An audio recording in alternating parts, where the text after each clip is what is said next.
This is the ALGO Podcast, episode 12, with Joe Davids. Joe runs the Latin Collective, one of the biggest Latin dance companies in the UK.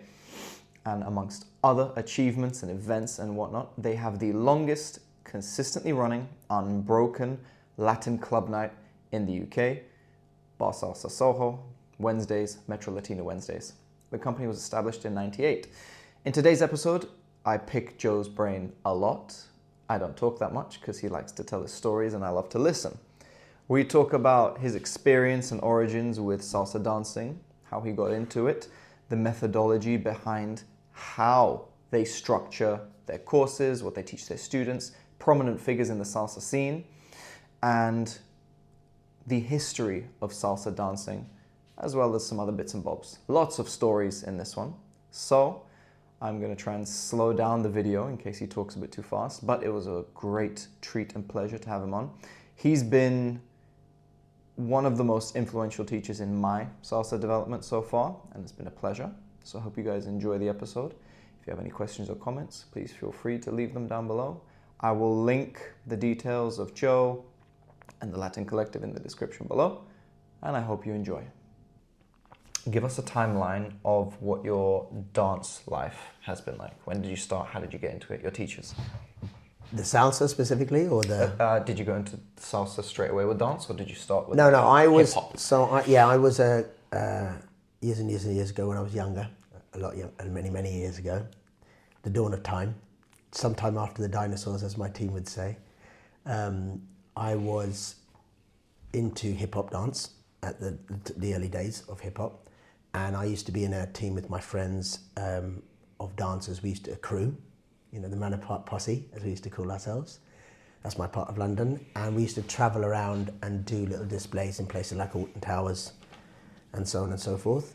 I was very much on the fringes though. I wasn't any real talent, but I was just used to hang out with my friends. And then when I was about like 24, 25, something like that, my dad died when I was very young, about 8 years old, and my mum, I had 4 sisters and no brothers, and my mum and my sisters, I used to accompany them to various parties in our community, what we call the Anglo-Indians, but mixed blood, and we used to go to very big parties, and they were very old-fashioned dances, very social dances and so on, foxtrot and quick step and things like that. I didn't know how to do those, but I used to look up at my mum and my sisters sitting on the side, often not getting as many dances as they would like to do. So when I was about 24, 25, something like that, there was an old-fashioned Latin and ballroom dance studio down about a mile from my house. And it was called the Dennis Drew Dance Studio, and it was run by the guy who was at that time the president of the IDTA, which was one of the big Latin ballroom organisations in this country. He never was there, but he had a team that was there, very lovely couple, Joyce and John, and very camp guy called John. And they used to teach Latin ballroom, and they did this very simple session, which was come in and learn over 12 weeks or something like that, or 6 weeks starter, and then 6 weeks if you got to a certain degree, the basic social dances, quick step, foxtrot, waltz, whatever. So for my mum, and because one of my best friends was getting married, and he and his fiance were learning how to dance for their wedding dance, we all went and did this as a kind of let's all do this together. And I took to it, did quite well, and we got into the next part, did it. I was doing it, as I said, after 12 weeks I'm done and helping my mum and my sisters. But then I got to the end of that and they said, look, we've got this girl who's in a competition. Her partner's got injured, broken his leg in some sort of accident. You actually, similar height, you're perfect for this. It's just we just want her to get experience doing a competition. So can you kind of partner her? She'll kind of do the dancing. You can kind of stand there and look good or whatever. Dress a bit smart and so on and so forth. So we did that and we actually came third in this competition. Yeah, and this was after I'd only been dancing these few sessions. I did a few more training sessions with them. So they kind of said, would you like to do, and I was like, yeah, I enjoyed it and everything, but I've got other things I've got to get on with my life. But it just so happened at that time, I went to a club for my 25th birthday with my friends, a salsa club, including this fiance and my best friend. And my best friend's fiance said to me, because it's your 25th birthday, I challenge you to dance with 25 girls tonight, thinking that would never happen. And I thought it never would happen, but I was really pleasantly surprised that I asked a girl, and every single girl, luckily, agreed to dance with me. I made it plain that I was a novice, but obviously I was able to pick things up with the experience I'd had in this Latin and ballroom school, and had 25 enjoyable dances, some beautiful women as well. And I thought, that's it, I'm sold, this is the dancing I want to do. So that's pretty much it. That's how I got into my salsa. So you got into it late, you got into it mid-20s. Yeah, so really, if you like, that was my first proper experience was in that club. I had, en route to that, one of my other friends in my group, my group of friends, we used to call ourselves at school the United Nations. So we had like a Chilean, a Polish guy, one from Mauritius, Greek Cypriot, me with my mixed blood Zimbabwe. We had a whole bunch. They used to call us the United Nations. And the Chilean guy knew somebody who was a friend of his who was a waiter, Roberto, and he had shown him some basic steps. Literally, he wasn't a teacher. He would like, do this, do this. So en route to that kind of event, this salsa club, he said, I'll show you these basic, literally we went, okay, a few basic steps. And it was more, to be honest with you, it was more reminiscent of what Bachata basic is. You know, some of them, so we're like, okay, fine. Step, step, step, tap, step, step, step, tap, we're okay, fine, you know. So that was pretty much all we knew. But so yes, you could say around that time in the 25, 26 was when I had the first real encounter with the salsa stroke, bachata stroke, anything else, the authentic Latin scene, as they call it. What was the technical side of salsa like back then compared to, for There was no technical side of the salsa back then. Now. It's pretty much do as I do. That was what you taught it. Literally, like, it was very. I wouldn't say that I went to classes back in those days, because they weren't really classes. They were more a situation of pay, watch, and try and copy. And I'm not being rude at all to the teachers that were involved, because it wasn't really a professional setup back then. Many of those teachers would admit to that. A lot of those teachers in the early days, now those weren't even the earliest days, from my understanding of talking to people who were prominent members of the scene back then, the scene had really kind of started in the 88, 89 with the competitions they ran in La Finca, which was a club that used to be in Islington. But so even though there were teachers sort of teaching on and off, there were often people who were working as waiters or coffee, you know, in coffee shops during the day, and then were doing a bit of fun teaching on the side. So it wasn't a professional setup, and it would just be, oh, you look like a good, you know what you're doing, show us what to do. So they didn't come in prepared to teach or anything, and I would go with friends and be sitting on the side or watching, and I wouldn't recognize what they were doing as teaching. Yep, they didn't explain timing, they didn't explain anything. They would just say, do this, move your arm here, turn the girl around, and that's it. So there wasn't a technical element. I didn't even learn by going to classes. I actually learned because one of my Polish friend in the United Nations, he actually knew about a club around the corner from where I was working in central London. I was a computer consultant, and he said, let's go to this club. And when we go to this club, he had met a girl, a woman, a married woman at that time actually, and he was going out with her, and she happened to go to this club, and he said, I will pick you up, we'll go to the club, we'll see what's going on. And the very first time I visited the club with him, it was around the corner from me.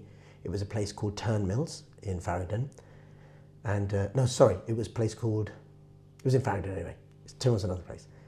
And we went in and we bumped into two girls at the bar just chatting to them. It turned out they lived about a mile from where I lived. And they were good dancers in that time. And so we made the deal that if I gave them a lift home, they would show us how to dance. Because we were always arriving late for the lessons, and we were like, this isn't really a lesson. We didn't, you know, you couldn't learn anything. But they were more, it was easier because they could explain to you, put a bit of pressure here, push us here, turn us here, we're going to do this, etc. So for that time, that was the only kind of technical guidance that we got. And during that early period in the 1997, 98, most of the places that we went to didn't explain timing, didn't explain leads or anything. It was very much more, as I said, look as, do as I do. That's pretty much it. How did you evolve to develop the methodology that you have now? Where in the process did you think like, no, this needs standardization? Okay, so rather like the people I was talking about earlier, I was asked to do a class at a local venue to me. And I was a little bit concerned because of the fact that I didn't want to get the results that I'd seen. Because sometimes you see these classes in the past and you would see the teachers demonstrate something, and two things were common that I saw. Number one, chaos, organized chaos. Number two, a car crash TV as they used to call it, yeah. But I would see the teachers say, this is what I want you to do.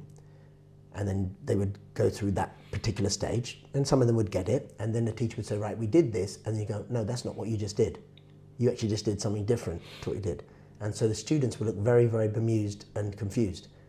And you'd be like, no wonder you're confused, because that wasn't... Now, I could see that because really of my experience of Latin and ballroom, at least once you get an idea of which is your left foot and your right foot, and this is your turning to your right and your left, some people are good at that and some people are not.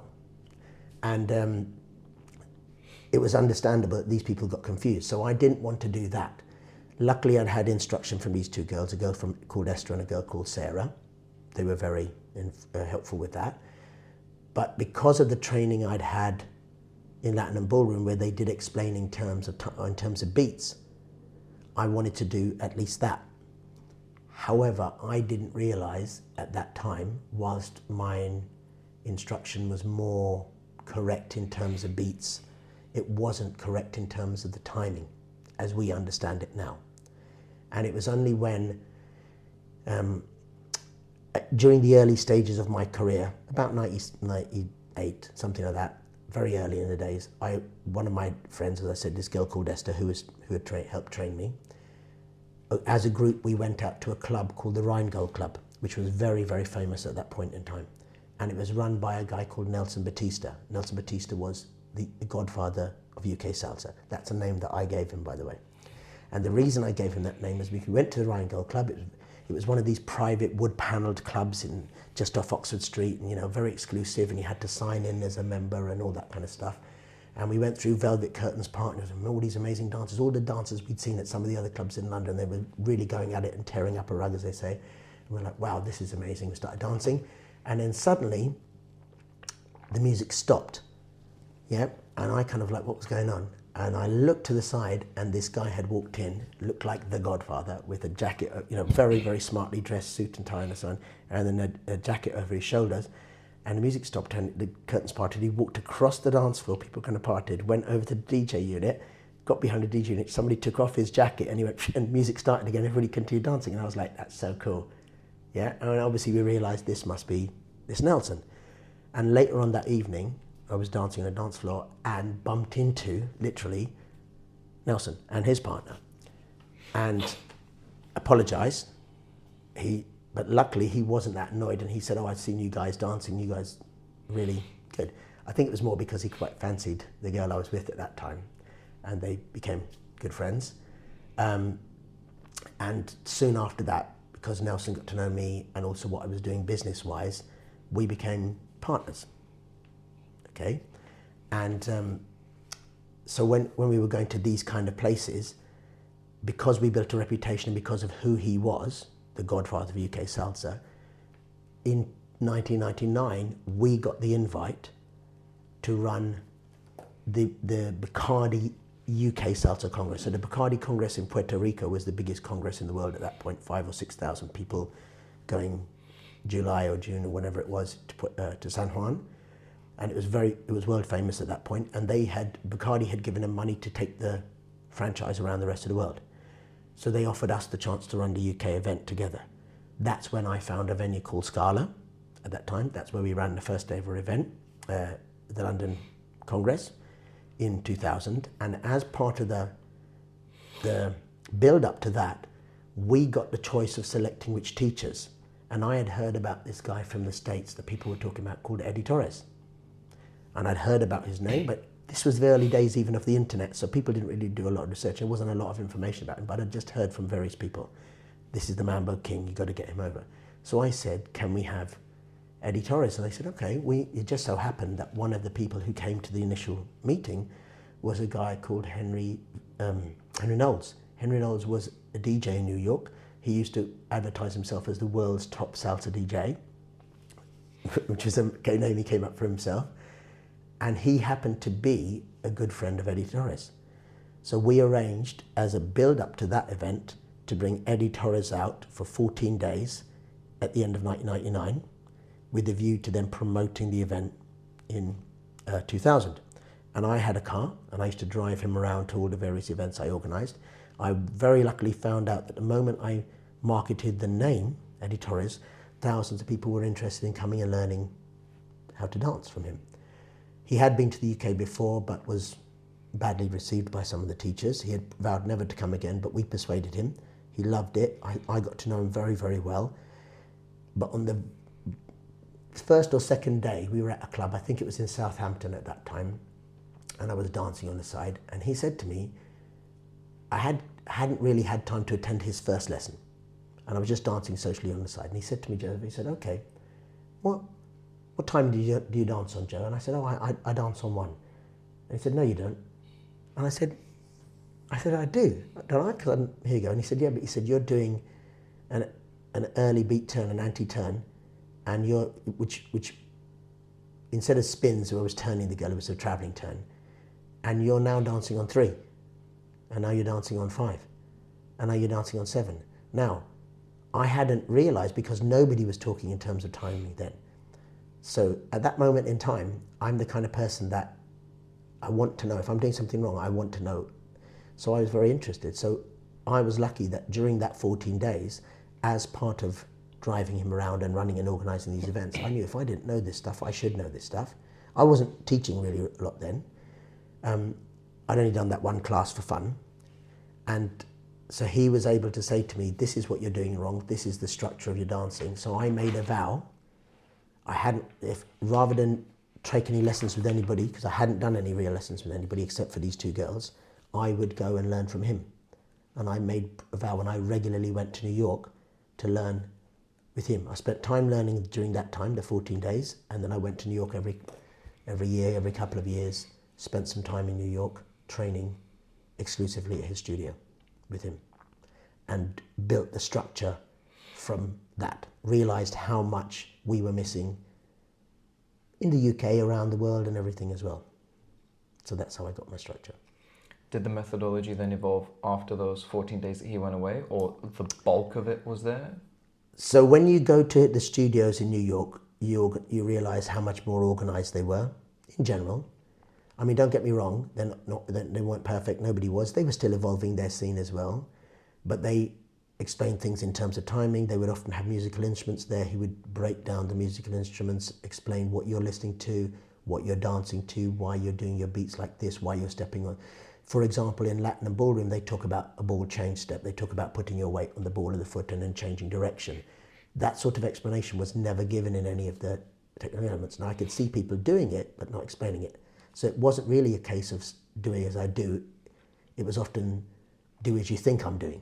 Yeah. Whereas in New York, they were explaining, do this. Yeah. So I had an inkling of what was going on. I saw that. And when I went to New York for an extended period quite early on, I said to Eddie, you're doing this, but my business side tells me you could be doing this other stuff. For example, you should be issuing certificates to all these people who are making famous names I can hear about all over the world that are ultimately students of yours. They started with you, Eddie. They should be the Eddie Torres certified dancers. And his eldest daughter, Melanie, was interested in helping him, and she and Henry Knowles, the DJ I told you, who would then become Eddie's manager, helped him to get a studio set up in Manhattan. They actually rented a space, a regular space, that instead of Eddie sort of going to different venues around town, he would have a regular space with proper studios, and they would have proper structure and so on. This was very early days still, yeah, early 2000s, 2001. And not only that, but they would break down and write a syllabus. And I was surprised that nobody had a syllabus. I mean, nobody had a syllabus, yeah? Other than they need to know maybe cross-body turn and things like that. They didn't have any concept of levels and what was required in each level. So that's what we decided to do back then. I would sit down with Eddie and say, hey, I've written this from what I understand. What do you think? And Eddie would review it and say, yes, that's good. That makes sense. I would put that here, I'll put that there. And that's how we started to develop the syllabus. And then obviously I wanted that to be used here because I thought it would be not only an asset, I thought it would be useful for the students here. Does that make sense? Mm-hmm. Yeah.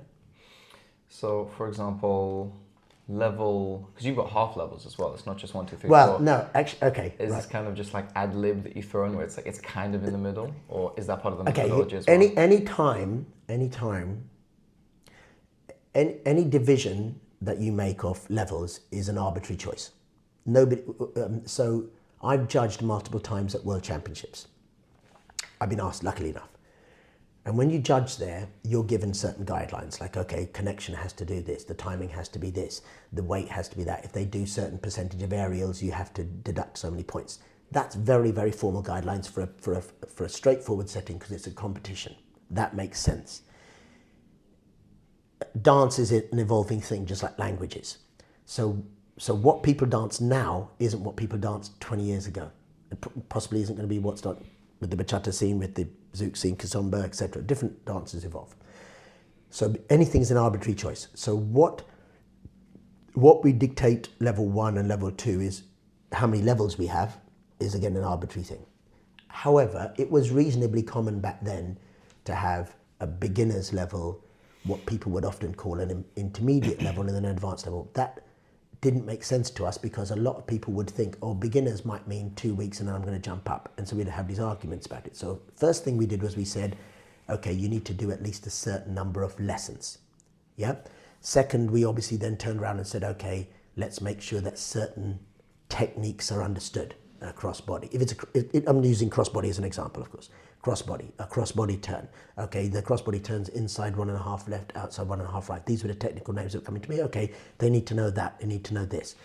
But then what we found was that as I'm training my teachers, so my team back then and up until recently was exclusively the people that I trained. Because then I knew that when I was communicating these terms, I wouldn't have somebody staring incongruously back at me like you're doing now, Alex. Yeah, they would say, I know what you're talking about. I understand. And usually, even now, my teachers in my team will often come to me and say, I've just walked in, Joe. I had a hard day at work. I'm covering for somebody else who's away on holiday or whatever. Just tell me the topic I need to teach. And I'll tell them the topic. And then they'll say, I just want to quickly check this with you. And they will go through the things. Instead of just showing me, they'll say, it's an inside 1.5 left followed by a this double spin with this with the right hand, left hand, etc. And we come up with certain terms to make it certain things memorable. The names, memorable names, actually isn't something we came up with. Some of the names are, but having memorable names actually comes from friends of mine like Alistair Sadler, Salsa Rapido, who originally had done Sorok. And in Sorok, in order to make Sorok what it is, which is a franchisable, copyrighted thing, they took moves from other dances and then named them a different name. But at least it was a memorable name. And so having a memorable name that makes people understand what you're doing is just a straightforward thing. Even if you like Copa, a Copa is a name that somebody just came up with. So all of those made sense for the fixed levels, 1, 2, 3, 4. But as I said, each person's viewpoint, oh, that's slightly higher than that. So does that fall into the 2 or the 1? So we just kind of jokingly started to say that's a 1.25 and that's a level 1.5. You're still in level 1, but you're saying that couple over there or that guy and that girl or that couple, whatever, they're a little bit higher. Yeah, that leader that follows. So I'm going to say that leader is really executing a level 1.25 or 1.33. It's all a joke, and it makes students a little bit more relaxed and fun and so on as well. But there isn't obviously. It's just our choice. It's our assessment. Does that make sense? It does. And that leads me to then 3 questions. What's the highest level you have? Yeah. What happens when someone reaches that level? What do they do to get above it? And what do you think are the traits of a high-level lead and a high-level follower? Whatever. Okay, so it's not going to be what most people think it is. Let's say that. First things first. We, the Latin Collective, my company, we've made a choice to divide things up into realistically a 6-level scheme. So our intro class, which we give away for free at all of our events, little half-hour class, teaching the basic steps of Salsa. Even if we have a free intro Bachata as well, we have a free intro Kizomba, we have a free intro Zouk on those nights where they're appropriate. They teach the basic steps. They teach the basic steps in partner hold. That's it. 20, 25 minutes, a couple of pieces of music. That's all we're teaching. That's level 1, if you like. Level 2 is then teaching the basic step into a different variety of basic turns. Level 3 might be taking those basics out in between, so it's smoothly doing those turns and so on. Then level 4, which we call our improvers level, is where people start to do the various things and so on. Now that you might think that's a straightforward linear transition, so then all you do is you get the advanced students know the more advanced moves. I would argue that an advanced student, leader in particular, is someone who has a vision of what they want to achieve in their head and can generally achieve it, but most importantly of all, they know 2 things. Number 1, they know when they're not going to be able to achieve that move. Now that could be the floor's too slippy, I've had a bit too much to drink, my partner's had a bit too much to drink, we're a bit knackered, it's the end of the night, there's a transition of music coming up, whatever, so all of those elements that are happening, these random elements that are happening, it ain't going to happen. My partner's gripping my hand too tight. I've lost contact. But it's not just about realizing it's not going to happen and then looking like an idiot and going, I don't know what to do now, but then how you can blag your way out of it to make a smooth dance that's still fun for both of you. So that is, for me, is a higher level dancer. Yeah. So how you can make your dance for your partner, both of you, leader and follower, completely enjoyable for your partner, still allowing for these random things that might throw off and introduce issues, that is an advanced dancer. And obviously, even it's not about dancers leading or following multiple spins, quadruple spins, this, that. Yes, they can do that, and they can pull that out of the hat when they need to. But most importantly of all, that you listen to the music and you dance appropriately to the music. So if it's a slow, smooth, romantic track, why the hell are you doing 15 spins? Does that make sense?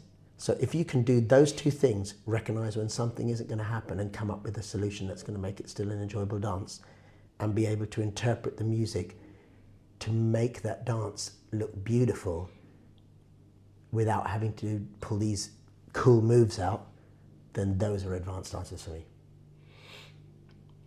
Does that make sense? It does. It sounds being able to kind of blag your way out of it and realize this is not going to work. Abort. But come out with the come out and make it look smooth, as if you never tried it in the first place. What would you say the equivalent is for the follower? Because they're at the mercy right. of So the follower then. So a lot of the time I get followers, ladies, gents, whatever, coming up who want to practice their following and say to me, show me the steps that I'm supposed to do. And I say, no, your job is to follow, right? That's it. Unless, if we're in a lesson, obviously in a lesson context, and I'm of course going to show them and say, the leader's going to try to make you execute this. Ideally, your footwork would be like this. But for most times at the highest level, the leader will dictate the pace of rotation, how many steps are happening, where the weight is going to happen. So the follower's job is to be able to do all of that and understand the timing and make that fit within that timing. Provided the leader is delivering within the bounds a correct lead, then the follower is to do that. But where you have things like, I always find it amusing nowadays, by the way, when we're in these transgender sensitive pronouns and things like that, where we still call it lady styling, okay? But follower styling is a bloody good point. Oh, exactly, yeah. So the follower styling classes, so for the follower to be able to execute that styling, we have 3 phases that relate to that.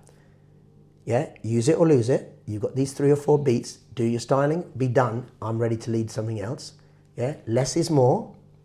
Okay, less is more. So literally doing a quick hair comb and being done in the time looks far better than doing really, really fancy and the leader standing over here going, I'm over here, love, I wanna do something else now. Yeah. So those 2 phrases in particular are the phrases that we want our followers to recognize. And if they can do that whilst also being aware of and looking at their partner and saying, oh, my partner's looking for a connection, and maintaining that connection, those are the highest skills, because then you can do everything. In my opinion. Mm-hmm. Going off of that, and then a musicality question before I lose it as well. How would you, let's say someone comes to you, moderate level follower, but they've gotten into the habit because they've been taught, or for whatever reason, when they dance with a leader, they are too concerned with their own styling to the point where it just gets in the way. Yeah. Is it just a simple do this, do that, or is it an actual mindset shift they have to get out of? Yes, it has to be a mindset shift. Okay, so you've attended or been around some of our classes. You've heard the analogies that we sometimes use. We call things names like closing the stable door so the host doesn't get out. Again, these are all memorable phrases. These are not meant to insult people. These are meant to make people something register in their mind. And our analogies are trying to explain those as well. So we often say that if you imagine that the structure of your dance is like the structure of a building, right? There's two analogies. Number one, so structure of a building. So if the building is nice, strong, straight form, firm structure, you can then dress that building up, put little flower pots on the outside and make it look pretty, yeah? That's like your styling. If the structure of your dance and your technique, you can make it really look nice and so on. If the building is all wobbly, all of that falls down. It all collapses, right? Or similarly, we also say from the leader's point of view, the leader sometimes often can try and dominate and be showy, whereas in reality, I was always told in New York, the leader is like the frame of a picture. You should look at the picture and say, wow, what an amazing picture. Not look at it and you go, isn't that an amazing frame? The picture looks crap, yeah? The frame almost is incidental, yeah? It doesn't distract from the eye. And really, the follower hangs off and makes use of the space that is given to them. Unless, of course, they have no contact, they're free, open to do whatever they want to. Then they can go to town. Yeah. When I used to go to Eddie's classes, I used to see him sometimes. There was one of his most famous shines, Rumble in the Jungle, right?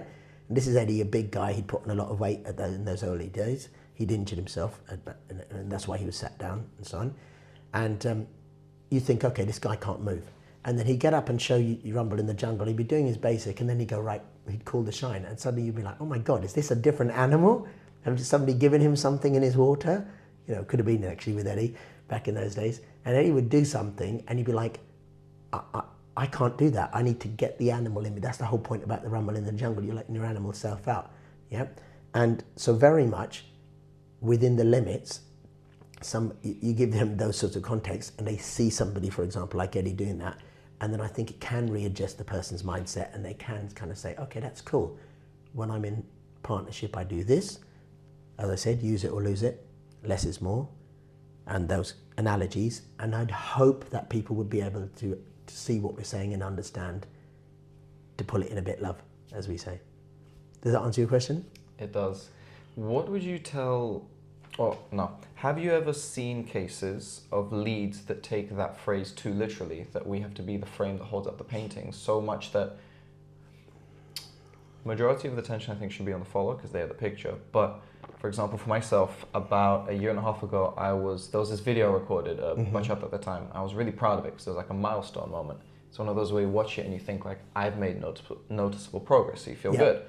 I showed it to my best friend, who's a great dancer, Colombian, so very like, passion, whatever. And he looked really like disappointed. I thought, oh no, why? He said, your technique is clearly there.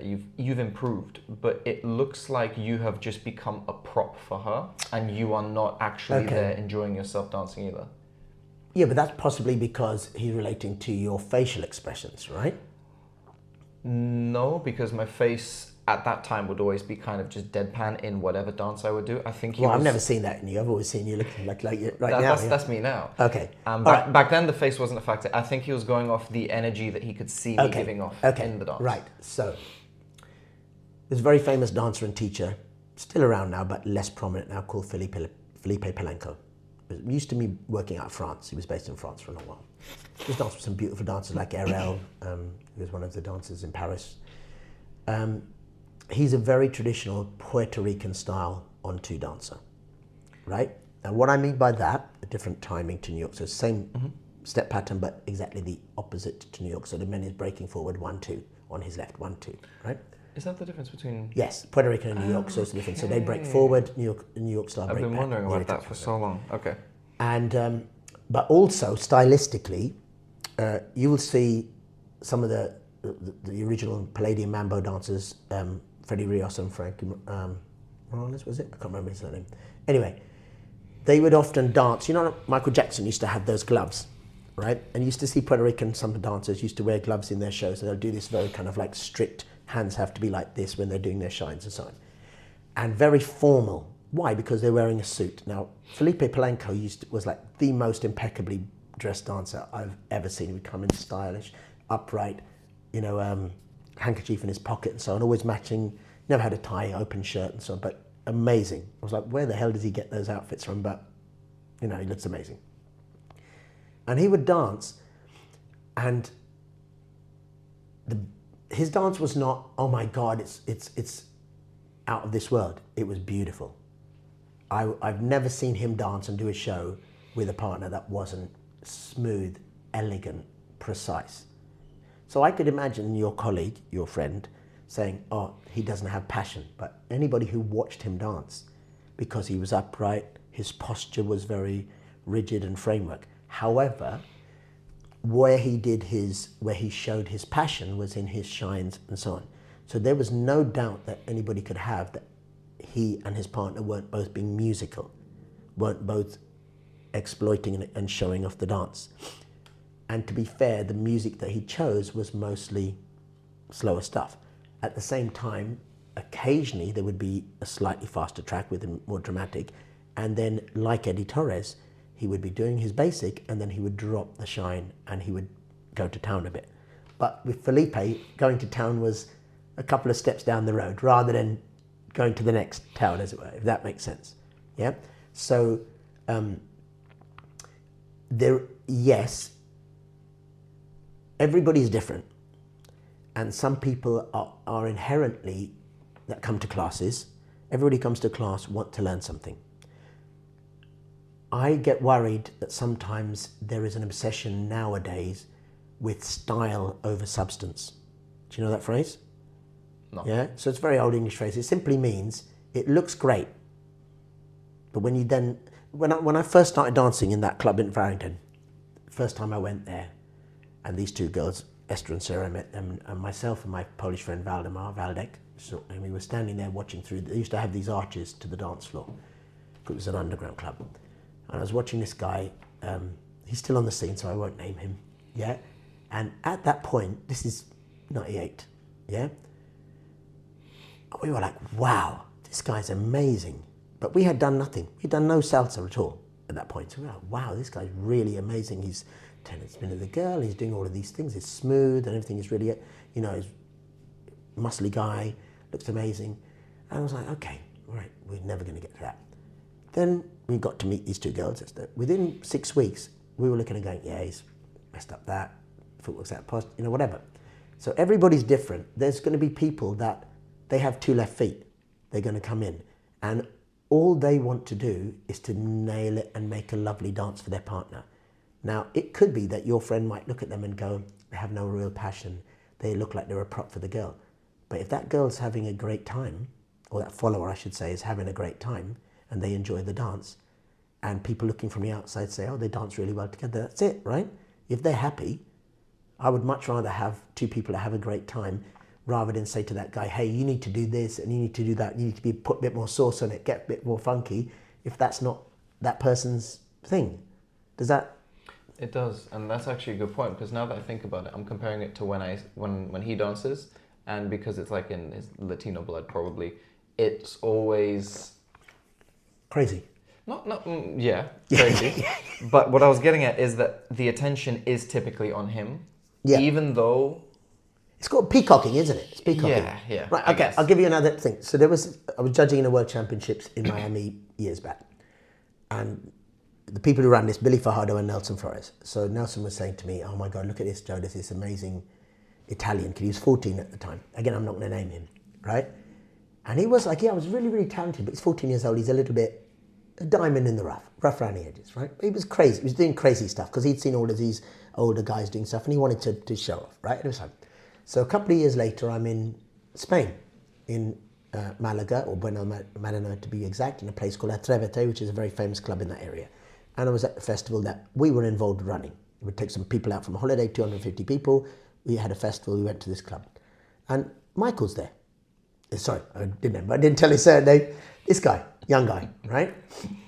And he's about 17 at this point, right? So he's there. And the local club teachers came to me and said they knew me, and they said, "Joe, do you know this guy?" And I said, "Yeah, this is this guy at Judgment World Champions." They're like, "Wow, he's amazing." But he was doing really crazy stuff. Like he was holding onto the girl, and he was jumping up and doing a karate kick in the air while dancing on a dance floor and doing things.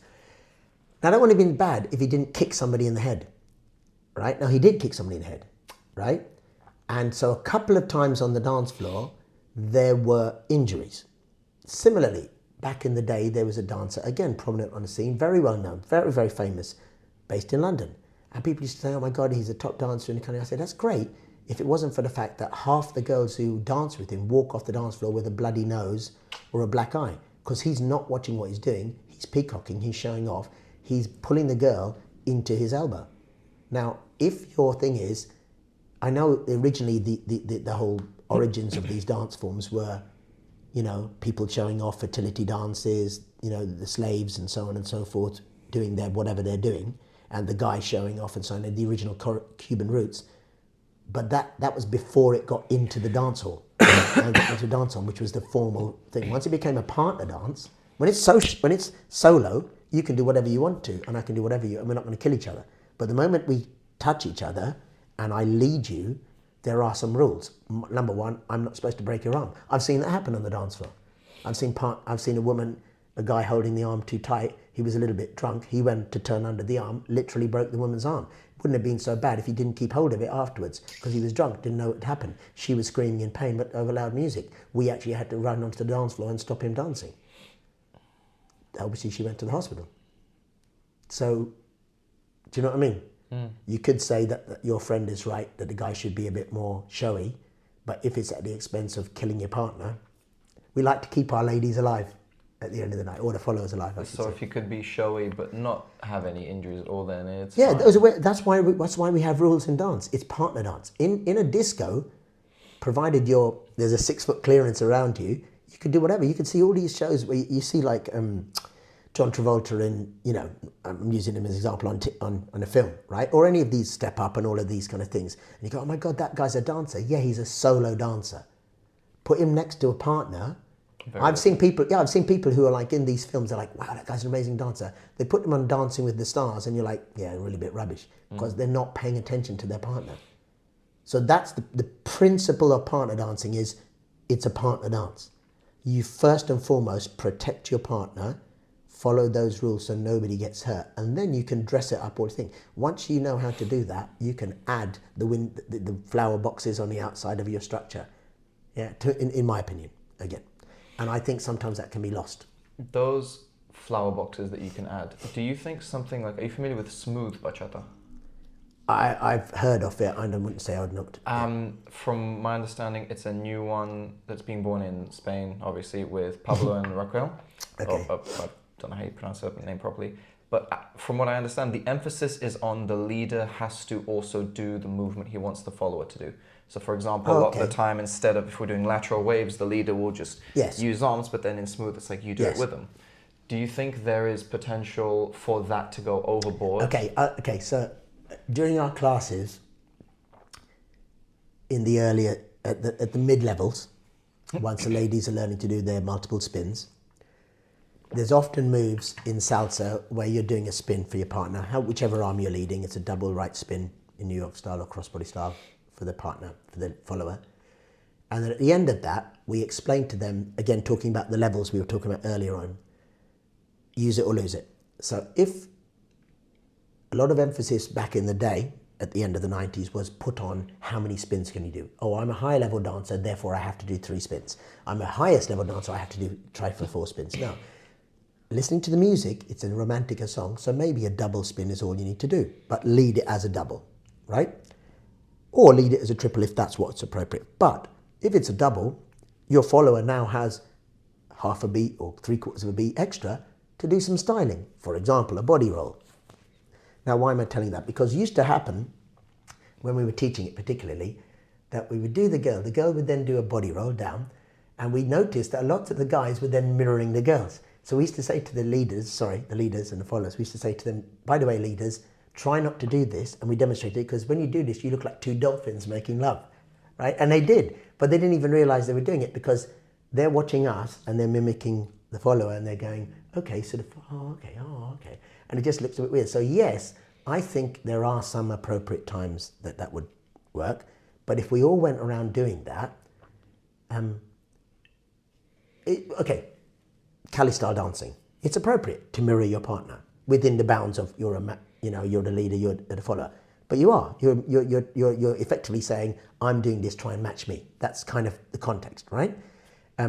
Obviously, you might also lead your partner in something different, but essentially it's like, let's come up with these complex foot patterns. Would you say that's in general? Sometimes, because what you're trying to copy is the technique itself. Whereas if you're doing like a punta talon instead of a cha-cha at the end, they might do some different But I'm saying if you're kind of introducing a new thing and suddenly going, do this, copy, right? Mm-hmm. So it's appropriate then, right? But obviously not in cross-body salsa, because if I'm going forward, you have to go back, right? So that wouldn't be appropriate then. So we're not really mirroring. So yes, there are certain times when mirroring might, be appropriate. And actually, I also find it funny in bachata when they call it shadow, because not shadow position, because shadow would do the opposite of you. Because if you wave on the floor and you wave your left hand, the shadow's waving its right hand. So that's incorrect naming. Yeah, I've got a brain, you see. Yeah, but what if you're facing that way and the shadow's behind you? If you raise your right, it will be the right. I'm saying, but your shadow always does the opposite of what you do. But if you're facing the shadow. But you're only ever seeing your shadow. Yeah, but they don't see the partner in the shadow. No, I know, but I'm saying, but it wouldn't be. It's not shadow position, then, is it? It's a. I don't know what you'd call it, but it's a matched position. Would shadow only be if the follower's behind you? Because I just realised that. Because shadow is usually when you're behind them and they are copying what you as the shadow do. Yeah, okay, you're right. But then, you're right. Somebody looking at you sees the shadow and sees the shadow. But again, if I'm thinking it in terms of talking shadow boxing and shadow. In other dances, shadow means the opposite. Means the mirror, right? So I'm just saying. But anyway, so matching people's stuff is appropriate at certain times. And obviously, I'll give you an example of the Mambo basic with, a crossbody. Then their person is actually doing the opposite. They're stepping back away from you. So obviously wouldn't be appropriate then. As long as it's not getting in the way of the actual technique. Yeah, but ultimately, we have so much styling options out there, right? And there are appropriate times to do that styling. If I'm holding both that person's hands. Probably not the time. They can't do any hand styling. If I'm making them do a movement and their feet are moving, they can't do any foot shines. They can dress it up, but at that moment there's body styling available. If I'm letting go of both of those person's arms, then suddenly the arm styling. But if they're doing arm styling and body styling, leg styling, it's called Irish dancing, right? Do you know what I mean? Or whatever. So there's different contexts in which it works, in my opinion. Do you think there's any room for lead styling? Because it's not really. What do you mean by that? So you've got men's styling, which is just shines on your own, whether it's salsa, bachata, whatever. Is there any room or... Well, it could be, yeah. Or from what I understand. Yeah. Is there any... Because I've never seen social lead styling. So while you're in the partner work, to do the styling that doesn't get in the way of the technique. The leader. Do that, you mean? For the leader. No. Actually, so yes, there is. So, for example, as part of our Latin collective syllabus, on regular basis, we teach what's called the turn combo. Something we learned from the New York guys back in the day. just so you know what it was, a turn combo is a structured, ordered set of basic turns. 2 o'clock right turn, broken left, half right, half left, single right snap, single left snap. Where I saw it was I was at a festival and I was watching Nelson Flores and his Descarga Latina team lead a lineup.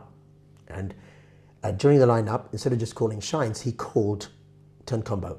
And he didn't call anything for the next 4 or 5 turns. And all of the followers and all of the leaders did the appropriate thing. Actually, the ladies were doing ladies timing and the men doing men timing.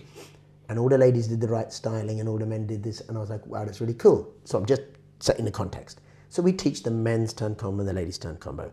We teach it level 1, level 2 with doubles and then triple spins and things like that as well. And within the context of that, we then show them the styling that goes with that particular thing. And it's a set of drills to train them. So when you then get onto the dance floor and you're doing partner work, they recognize, or their brain, hopefully their brain kicks in and their muscle memory goes, oh, my leg's forward in this position, I can do this particular piece of styling within the context of the partner. Now, the men's styling often is literally just sweeping the arms back and forth in front or the back of the body. And you might go, where does that work? But then if I'm taking my partners and I'm collecting their right or their left arm and I'm doing a spin with my right arm, my left arm tucks behind the body. But then if I do a drop catch, my hand is already behind me, ready to catch. Yeah? So that's styling. Okay. You don't look, it doesn't look like it because you're looking at it as a context of part of a lead. But if I didn't do anything, if I have my hand out here, which is an LA style kind of thing, potentially going, come on, give me cheers, go and do more spins, right? Then it's going to be distracting. My partner might think it's a lead. And also, then I have to tuck my hand to collect the hand. But if my hand is out of the way, it looks more stylish. We were teaching it as styling. And with either arm, by the way, it could be. And also my arm is in the right position, so on. It also puts your arm in the center of mass, which makes you more stable and so on as well. So multiple reasons for doing this. But I'm just using that as one example. So it is styling that is taught and led and leadable and done on the social dance floor. Is there any dynamic styling that exists? Because that serves the function of it, helps with technique as well. Yeah. So for example, we often teach the guys to do what we call a backstroke, so taking the arm up in order to turn and get past the lady to then collect the arm as the lady's traveling past him. Mm-hmm. Yeah, we teach the guys to do their equivalent of the hair comb to collect hands and so on and so forth. We teach that thing which we call a flat palm snaky, where we turn the hand in. That you could argue is a styling thing because it allows me to turn my body in and so on. These are functional things. The thing is to get, in my opinion, people incorrectly take styling and say that's separate to the function. Mm-hmm. It's not. Yeah, styling must first and foremost be functional. In addition, it's aesthetic. Yeah, so really it's aesthetic function. For the leader, does it always have to be functional? So like, for the follower, they have to fit if you're on your own and I'm on my own, then it's just disco dancing. But in the partner. No, in the partnership, if I stand there and I'm just doing this and I'm not in contact with my partner, yeah, then it's just pure styling. Mm-hmm. But the moment I'm in contact with because your question was about social styling, wasn't it? So social typically means dancing in partnership for the most degree. Yeah. Yeah. So most of the styling that I'm going to do is going to have a function. Even taking my arm up in this backstroke movement is to allow me to get my arm behind my partner and not make contact with them. Is there any styling that is purely aesthetic? So when a follower, I'm sure there is. When a follower, is there anything that you teach? Because when a follower does a double turn, for example, we teach our followers when the leader is leading a rocking step into a cross-body turn, if we're in partnership, and if we're going to end up in partnership to allow our partners to do a back-to-back or some other move, we teach our partners to make contact. So this is the follower's arm, on my shoulder. Mm-hmm. It slides down the leader's arm, gets to the wrist, there's a hair comb. Now, the hair comb is what everybody focuses on. So that's like, okay, fine, brilliant styling. But it has to be functional. Why? Because it's functional to get we call styling getting your arms out the bloody way, right? Whilst looking good. That's what styling almost in partner work is almost exclusively. I'm doing this on a dance floor, it looks good. But really all I'm aiming to do is not smack my partner in the face. Mm-hmm. So I would argue that it's functional. The function is not hitting my partner in the face. Okay. Don't get me wrong, there obviously is a context for styling's sake, but that really is the purview of solo dancing. When we're in contact, I my first and foremost function as a leader is to lead an enjoyable dance for my partner, to make my partner have the enjoyable dance and give that partner the space as the frame for the picture to have her styling options, or the follower's styling options, again, in today's world. Yeah. And my styling is then subordinate to that. Yeah. So I've first and foremost got to make them think. I've got to keep my styling to the minimal. But once I know that my partner has got those, as a good leader, again, going back to levels, as a good leader, you can assess the situation. Yeah. You're like, oh, my partner can do this. My partner can follow. My partner understands the options. They're following the options. So I know, 99% sure, my partner's going to be able to do that and give me this 1% window for styling. Does that make sense? That's a really good dancer. They know what they can do. The dancers that show off and do all their stuff, and you look, like I said, I've seen near misses. I've seen people get black eyes. I've seen bloody noses. Why? Because their partner was too concerned about making themselves look good. And actually, they looked worse as a result. Whereas I went to some clubs where I've seen these top international dancers dancing with lesser followers, because the followers are, oh, I must have a dance with that guy, I must have a dance with that guy. And then see them come off the floor going, I really enjoyed that dance. Yes, your missing tooth shows me that. Yeah. Whereas I watched a couple over here dancing beautiful dance. Nobody was watching them because they weren't a showy couple, but they were the best dancers on the dance floor because they had a beautiful dance. It was appropriate with the music. They weren't peacocking. He wasn't peacocking. Following amazing styling, quadruple spins, whatever, whenever they need to do it. Everything, had everything. It was the most enjoyable dance to watch. I would watch those couples. Eddie Torres came over for us that first time. At the end of the 14 days, we had a venue called a Rocket. Playing music. There's about 700 people in the room because there's a massive room upstairs. Still exists, but can't use it anymore because limitations. Anyway, people dancing. Eddie's dancing in a corner, right? This is the first time that a lot of people are dancing on two ever in the UK. It's already back in. So when people say, oh, dancing on two now, it is new on two wave. We've been doing this since 1999, so don't talk rubbish, you know. And there were people dancing before then, like Special T and the others. So Eddie's dancing right in the corner of the room. There's about 200 people out of this 700 standing and just watching him. What's he doing? Because these girls had never danced on two before, he was doing Mambo Basic, cross-body turn, Mambo Basic, Cuban walk-through, cross-body turn. That's literally it. That's literally what he was doing. People weren't looking and going, wow, it's boring. They were going, oh my God, how's he doing that? How's it looking so smooth? Because he was leading and they were following and they weren't worried about super styling. But then he'd let them go. They'd have their little bit of flourish. He'd collect them again and they'd do something simple again. People watching this for an hour. I was DJing, I was watching, I'm going, what the hell's going on? Then they say, oh, Eddie's dancing. And I was looking, I could see over the top of them because I'm on a stage and I'm going, yeah, he's doing a cross-body turn. Then there was a venue called Notre Dame Hall. They used to have a place called Salsa Fusion back in its original venue. Then they moved away. We had an event there, a couple of colleagues of ours, and had an event. And at this event, when I said we, I wasn't one of the organisers, it was the scene. And there was only 6 of us then that knew how to dance on two. This is a few years after Eddie came out, that really probably knew. And the organiser of that event, a guy called Louis Sinclair, still on the scene but doing something different, called us out, called us all 6, and he stopped the place, said, let's watch these guys dancing on two. We were doing crossbodies and copas, that's what we were doing. But people were like, wow, that's amazing. Because they didn't know how to do it, right? And that's all we were doing, but people were really amazed because we were doing the simplest stuff. I've noticed that a lot in some of the coolest salsa congress social dance videos that I've seen on YouTube. Yeah. I don't know who the names are, I just know they're big. Yeah. I can tell they are capable of doing great stuff. Yep. But some of the coolest dancers and the best ones are when they keep it simple and they play with the music and they just connect with the partner. Yeah.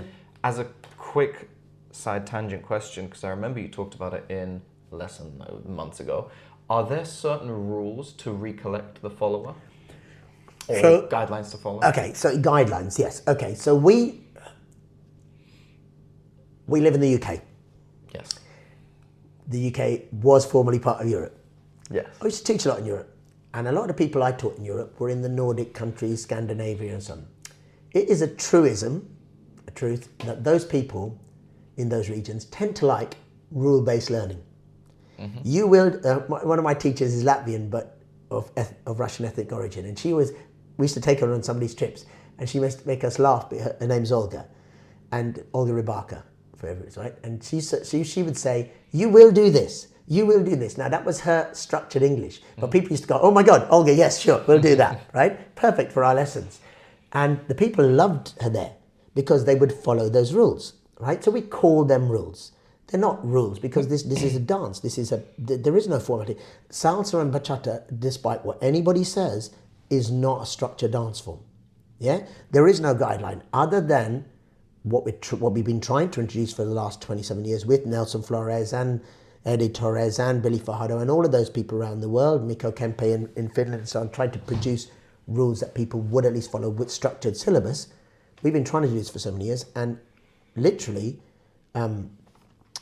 what those people found was by giving them these guidelines and saying this, it made their dancing easy. For some people style over substance. They'll just dance. A lot of people that like peacocking, they won't do hardly any partner work. Why? Because it requires them to follow rules, whereas they want to show off. So if the guy wants to peacock, he wants to be on his own. Back in the day, actually that was the way that Latin dancing was. If you watch Cuban Pete and Millie Donay and those kind of people and Barbara Craddock and all of those, I danced with Barbara Craddock. I had the luck of doing that before she passed away a couple of times in New York. An amazing dancer, yeah? But I knew that I couldn't lead her in more than certain things because that wasn't the way they danced back in the days. It was mostly dance a couple of things, let them go, a bit of shines. She was amazing, shines. She wiped the floor with loads of the people nowadays, and she was in her 80s back then, right? But she was amazing music, prim, proper, everything. And then I'd collect her and do something simple. So we gave a guidance to our students, because lots of the students that come to us, they have literally, officially, 2 left feet, 2 left arms, cock eyes, whatever, right? They come to us and they say, "Please help me to dance." And we've had multiple people who've sent us messages afterwards saying, "Thank you so much. I didn't think I'd be able to dance, but I get loads of dances because I'm a competent, lovely, comfortable leader, follower, whatever." Yeah, that's what they asked us, that's what we helped them to do. They did this through us giving them guidelines and saying, if you do X, Y is possible. Yep. If we didn't say that and we just said, "Hey, here's the entire stuff, have at it," they would get lost. Some people like complete structure. Some people most people like guidelines. So that's what we've given them. What were the guidelines for recollecting? Because I remember you said something like we have to allow the follower to finish. And yes, so obviously when we teach our shines classes, a lot of people in most festivals, for example, if they have a shines class, the leader or follower, whichever, the man or woman, is teaching shines in open shines. And that's because people, they like to know, I like to know the piece of footwork you're teaching me. Like, for example, Eddie Torres, New York, Rumble in the Jungle, here I go, learn this. That's fine if you're on your own. But if you're in partnership, some people want to know, how do I get to be on my own, whatever. And also, there are shines that the leader can make the follower do or give the follower the opportunity to do whilst in partnership. There are shines where we're holding the T-stance or holding one arm or supporting them. We can't both be doing the same thing at the same time. Otherwise, it would be Cali style or it would be Irish dancing. Or I'd kick my partner in the shin. Okay, yeah? Yeah? So you actually only really have 3 types of shines. Shines that are done when the leader is holding the partner and supporting them, not doing anything, and allowing the follower to do what they're doing within the context of something. They can't be doing shines at the same time because they'll be unstable on a slippery dance floor. So they stand there and support them and give them things, or potentially lead certain shines or initiate certain shines, give a start, if you like, yeah, kickstart. And then there's also shines where just the T-stance. Again, as a T-stance, the name is in the clue's in the name. They have to stand. They have to support. They are purely to support the partner. If the partner wants to do a very earthy shine and drop lower, the follower, they need to have the support. If I'm jumping around, I'm not going to be supportive. So those sorts of rules. Wait till your follower's finished, because I have to initiate the shine. I have to let the follower know that, it shines, love. I don't do that. I'm doing that by my stance. The follower does the shines once the follower has finished, and so on. However, there was a case many years ago, which I relate sometimes to my students, how a lady had come over from LA. She was part of a team back in LA. I remember and this. she was an amazing dancer, but Shines had really kind of hit in LA.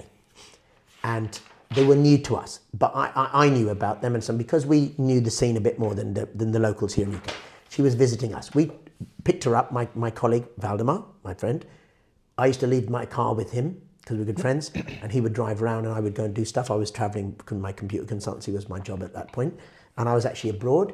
I was coming into the airport. He picked her up at the airport, took her to this club. I arrived at the airport, took the train to this club. When I arrived, I'd never met her before. I went and shook her hands. Let's have a dance, because literally I was, we don't have that much time, let's have a dance. And I started dancing with her and literally did a crossbody, and she went into Shines. Now, I didn't initiate the Shine, she was in the Shines, but I knew enough. I was holding her arm anyway, she was doing Shines. She wanted to do Shines. So I'm holding her arm, but she was not looking at me at all. So I had no indication of when she could, but she was carrying on Shines.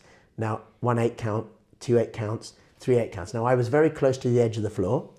So my friend Valdek was sitting, he knew what was going on. So he jokingly, we thought we'd catch her attention, he jokingly pushed the chair out into the dance floor, and I sat down. And I kid you not, she did not even notice, she carried on doing Shines. So I'm literally sitting there, the table's just here over my shoulder. So jokingly, Valdemar and I and another friend started, oh, how are you doing? How was the kids? Show me the picture. Oh, it's a nice picture of your kids or whatever, etc. You know, before the days of phones, but you had a picture on your phone. We were joking. We thought she'd notice. She didn't notice. This is still like 32 beats, 48 beats, whatever. Just really getting joke. And I could see past her shoulder the DJ. And the DJ also knew what was going on. He was laughing because he thought it was hilarious. And other people watching, she was like completely in her own world. She was doing Shines, whatever, etc. Yeah. So he literally was looking at me. He put his hand up. That means 1 minute to go, right? And then he literally got to, it's so long, he literally went like 30 seconds to go, half a minute, right? This is DJ sign, right? Just for viewers out there, right? So we literally did that, and then he went, okay. So then my friend saw it as well. So I got up, he pulled the chair away, and I broke the Shine. So I had to stop her, did that. So I got to dance in about a 3-minute song, 2 crossbodies. Right? I got to sit out most of the dance and she did Shines, right? So we introduced those guidelines. Hey guys, if you need to break the Shines, maybe because it's boring, maybe because it's too long, maybe more though. We were lucky that we were on a floor that was half empty because it was the end of the night, right? Whereas if you're in a busy club with that guy, Michael, the one who I gave the name away, the Italian young guy who liked to karate kick girls in the heads, I've literally seen people do aerials on the dance floor here in London, and people nearly have near misses and stilettos in the head and all that sort of stuff. That scares me every time I see it. So if you have that sort of thing going on and your partner is so into the followers, her own zone, right? They're into that. You have to have the ability to pull her away or to break that Shine and move her out of the way. Now you can't really go, watch out, love. So you have to move them before that happens. Does that make sense? So we gave those guidelines more as this is a practical real world dancing. Honestly, there should be a class, which I think we're going to start, called practical dancing, right? Because you might think, it's amazing, I can do this, I want to do these spins, I want to do this styling, and then you get out there and you go, oh, no way, I can't do out there, because there's about 6-inch square, we're going to dance in that, the floor's like ice, people have been spreading talc all over the place. It's freezing cold on a Tuesday. There's no lights, there's strobe light on, all these factors again.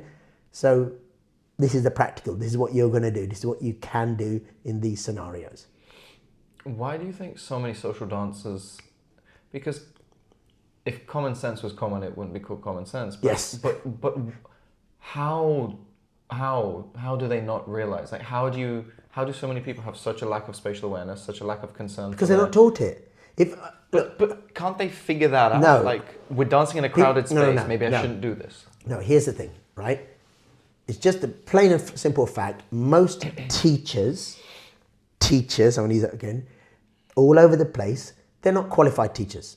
They're the people, the UKA, which was a Latin Ballroom organisation, brought in by Nelson Batista and Elder Sanchez and Zumaro Granados back in the day, were brought in an effort to try and help standardise the scene. Really, it was brought in a cynical effort to try and put a cap on it so that people would have to pay them dues, right? But also the side effect of organising it. The Salsa Bachata teachers balked at the idea and said, no thanks. Why? Because they want to be able to do what they want to do. This scene, you could put all these arguments like scene is evolving and all that. It's rubbish. We need to make money. We don't want to be told that what we're doing is rubbish. Unfortunately, people can get away with doing rubbish in this scene. That's what we have to live with, right? For freedom of expression and all that. I'm all for that, provided that people are doing generally the right thing, as in giving good tuition, good guidance to their students. Yeah. Now, unfortunately, one of those things that's not given is, by the way, you have to be careful of your space. And why is that? Because sometimes, let's be honest about it, the clubs they're teaching in, if you've only got 8 students in a room that's designed for 400 people, yeah, you're not going to learn that skill. If you learn a lesson and then zoom off straight out of the space and don't do any social dancing, you're not going to learn the lesson. The only way, you know, the School of Hard Knocks, that's literally what it is on the dance floor, right? You learn on the dance floor by getting a stiletto in your heel. You learn on the dance floor by going, oh my God, I came off the floor with bruises. Yeah, why? Because either I wasn't, as the New Yorkers phrase, and this is an okay podcast, I'm sure, keeping your shit together, as the New Yorkers calling it. Mm-hmm. People think I swear for a reason. I do. I want you to remember that term. I want you to remember that I don't want you or you to step on me. I don't want to step on you. So we have to keep our shit together. Now, there's always going to be accidents. No one's perfect. But if you walk off the dance floor with no insurance claims, it's a good night. Does that make sense? Yeah. Yeah? And the only way that happens is by the teachers making them aware. This is your space. When I teach private lessons, if I have the ability to do it, I put a table, a chair, and a chair. You know, have you ever seen the scene, Mark of Zorro, you know, the Antonio Banderas and thing? There's a bit where he said, this is the fencing circle. This is your life. That's exactly true. On the dance floor, that's your life. That's your slot. That's your channel. That's the ladies' channel. Yeah? She's dancing down there. Your job, as we always tell our students, the leaders, get out the bloody way. Lead your partner, do that, get back in, etc. That's literally it. Okay? And if that was taught in similar fashion, I think more people would keep their shit together. What are some of your personal pet peeves that you always see on the dance floor? I can probably guess a few. I'm assuming leaders and followers, the ones that are not trained by you, it will piss you off when followers spin themselves and they do a massive prep when you're just trying to do a double or something, or they only prep themselves, whatever. What's the same thing you say? You say step, don't prep. Don't prep, step. Just step. Yeah, okay. I'm sure that would piss you off. Here's the thing, right? So I know what I see, but it has encouraged me over the more recently as well. But always, a lot of our students have learned more recently, and more of them have done this, especially the followers, but also the leaders. The followers have come back and related and said, "Oh my God, that guy, that leader, looked like they were going to be a really good dancer, leader." However, they basically did the same thing twice with different arms. Sequences. Yeah, because they were learning sequences, right? And they didn't lead me in anything more than a double. Now, it's not, as I said, it's not a challenge. It's not you're a high level dancer, you have to lead triple, but they could have. I was perfectly capable of doing it. The music left that possibility open. They didn't go for it. Why? Because they can't. Because they weren't leading. Yep. So how did you know that you were supposed to do that? Because they were doing exactly the same thing twice. Yeah, I knew I could do that, and I could go with it. I could do that in my sleep, Joe. That's what these followers were telling me. And then another follower would go and dance with that same person, come back and said, did that person do X followed by Y followed by... Yes. So first pet peeves, people who learn and execute sequences. Because a similar story. So I was DJing at this event, can't remember where. And there was a whole bunch of dance floor, tables, and there was a bunch of people who were sitting at these tables and not moving. And I was thinking to myself, oh my God, this must be the most boring night, and I must be a crap DJ. But the floor was packed, the other dancing. So anyway, then one of the guys comes up to me and he says, right, okay, can you put on Dame Cinco, I think it was, right? By Mambo. And I said, okay, we'll put on Dame Cinco. Okay, must like that track. Put on Dame Cinco. They're still sitting down. I'm going, God, Jesus, this is a really hard crowd. Anyway, about 30, 40 seconds in, they get up and they get onto the dance floor, like en masse, 20 of them or whatever. So I'm looking at them and going, what's going on here? It's a bit weird. Anyway, Maybe they just realised it's demi cinco. So they get onto the dance floor and they're still standing there chatting to each other. And then suddenly they all strike a pose, get into partnership, and they all kick off together at the same point and execute, I don't know, 5/8, 10/8 counts, whatever, and then stop and sit down again.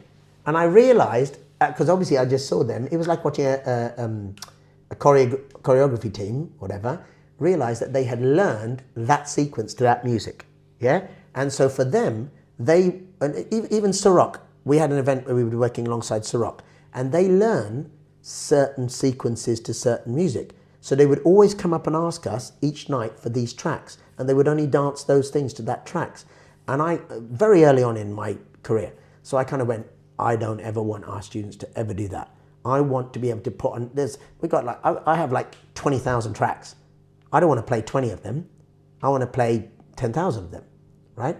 Some of those tracks are rubbish, by the way.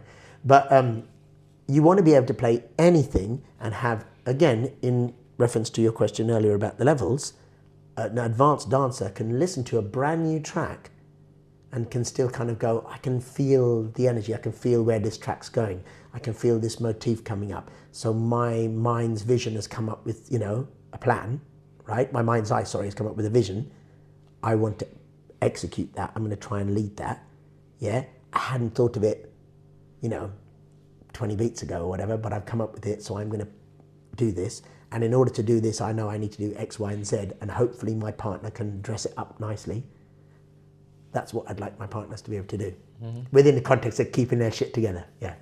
So the biggest one is just seeing sequences. The biggest variations of the same stuff. I went to an event a while back, and somebody said to me, "Oh, you're going to dance with this particular girl. She's amazing. She's one of the top dancers, or whatever."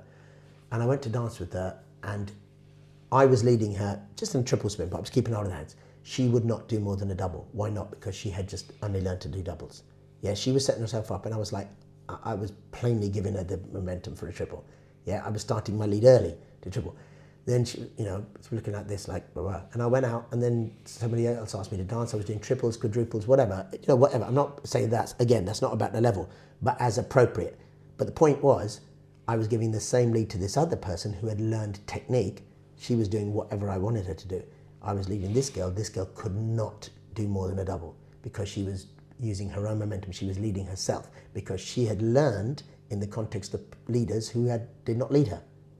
So when she was encountering a leader who did lead her, she didn't know what to do. She literally didn't know what to do. She was like, okay, this must be a double spin. And I'm like, no, I'm not leading that, love. That's why, look, ultimately, there are terms, leader and follower. So people are not being taught nowadays to lead, and they're not being taught to follow. Yeah? So you might as well go out to the disco and dance solo. And then learn a sequence of that. You'll have probably just as much fun. Do you think that they are taught it by the teachers simply out of laziness on the teacher's part sometimes? Or that is also laziness and lack of knowledge. Mm.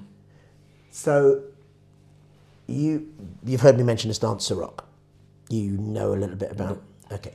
So there was, I can't remember the guy's name. Very famous though. So Sorok was the UK salsa scene has really only been established since the end of the 80s, right?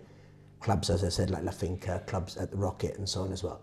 And many of the teachers, there might have been a few fun lessons beforehand, but really the main teachers, Nelson Flores, Zimara Granados, I can't remember the other teachers, but those were the two first ones, right? The end of the 80s.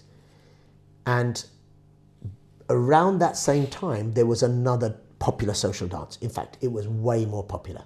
Now, there is, in the tail end of the 50s, after the war, in France, the remnants of the American, and the kids of the American troops that they'd left there and all that kind of stuff were dancing to American music, jive music. They were dancing a version of jive, which they called in France, le rock. Mm. It was taught and it was popular in the 50s, 60s. There was a guy who was a young guy who was a choreographer, but it's sort of choreographer, dancer. He was this nephew of some famous writer. I can't remember his name again. I can't call it to mind. Anyway, he was rich. He had some rich friends. They had a party. At this party, they said, when you come into this party, can you come up with a little fun dance thing that we can do? Now, he had also seen these other dance forms around at that time. This is, again, the tail end of the 80s into the early 90s. He had seen people dancing salsa, right? In some of these clubs and some of these places he traveled. So he incorporated some of those moves along with moves from Le Rock, and he taught it at this party. And it went down so well that he and another person, a friend there, realized that they could potentially make money from this. So they simply took some of those moves and incorporated other things and rebranded them or renamed them and called the dance form Sorok and copyrighted them. So that if you teach something like that and you call it that name, you had to pay money to them. That's Sorok. And the way that it works is they have franchises. Now, that dance form was popular, massively popular around the UK, and then went around Europe and some of the other parts of the world. It's slightly less popular. They're trying to rejuvenate. I know the people that run it. They literally own the whole thing around the world. Good friends of mine. I was just talking to them yesterday, in fact, because we're doing some other stuff. They're trying to rejuvenate the scene. But why am I mentioning them? Because the format that they had back in the day to make money, from a money point of view, was 2 teachers, lead and follow, teaching a whole circle of people where you rotate the partners and so on, but all levels. It was not, this is a higher level, this is a lower level. They did eventually do that. But people would come in and they would be dancing with a partner who was, why? It doesn't make a difference what you're dancing with, because you're all learning the same sequence. So you're just going, do this, follow this. It's just that partner isn't as high level as you, but they're learning a sequence. Now that is a pure money-making decision. Yeah, it's done from a financial point of view. It's not done from a, this is necessarily best for my students' point of view. Now, you might argue that that's a good way to learn. I would argue not, because I have seen the Sorok dancers. Okay? I'm not insulting them, I'm just being honest. They don't have the distinctions of levels that we do. When you come to see, they've incorporated more of our stuff and stuff from West Coast Swing and so on and so forth. Realistically, they now are getting more of a viewpoint of divide. Over time, they divided up levels. This is a higher level class, this is a lower level class. So they're getting, as we're all moving along, we're all scenes that are evolving and growing, yeah? We went into that sort of levels a bit early because Latin and ballroom dancing was out there. Latin dancing was out there. It had levels, back in the day in the 50s. We're just kind of getting the same organization as them. What argument can be made that learning like that is best for the students?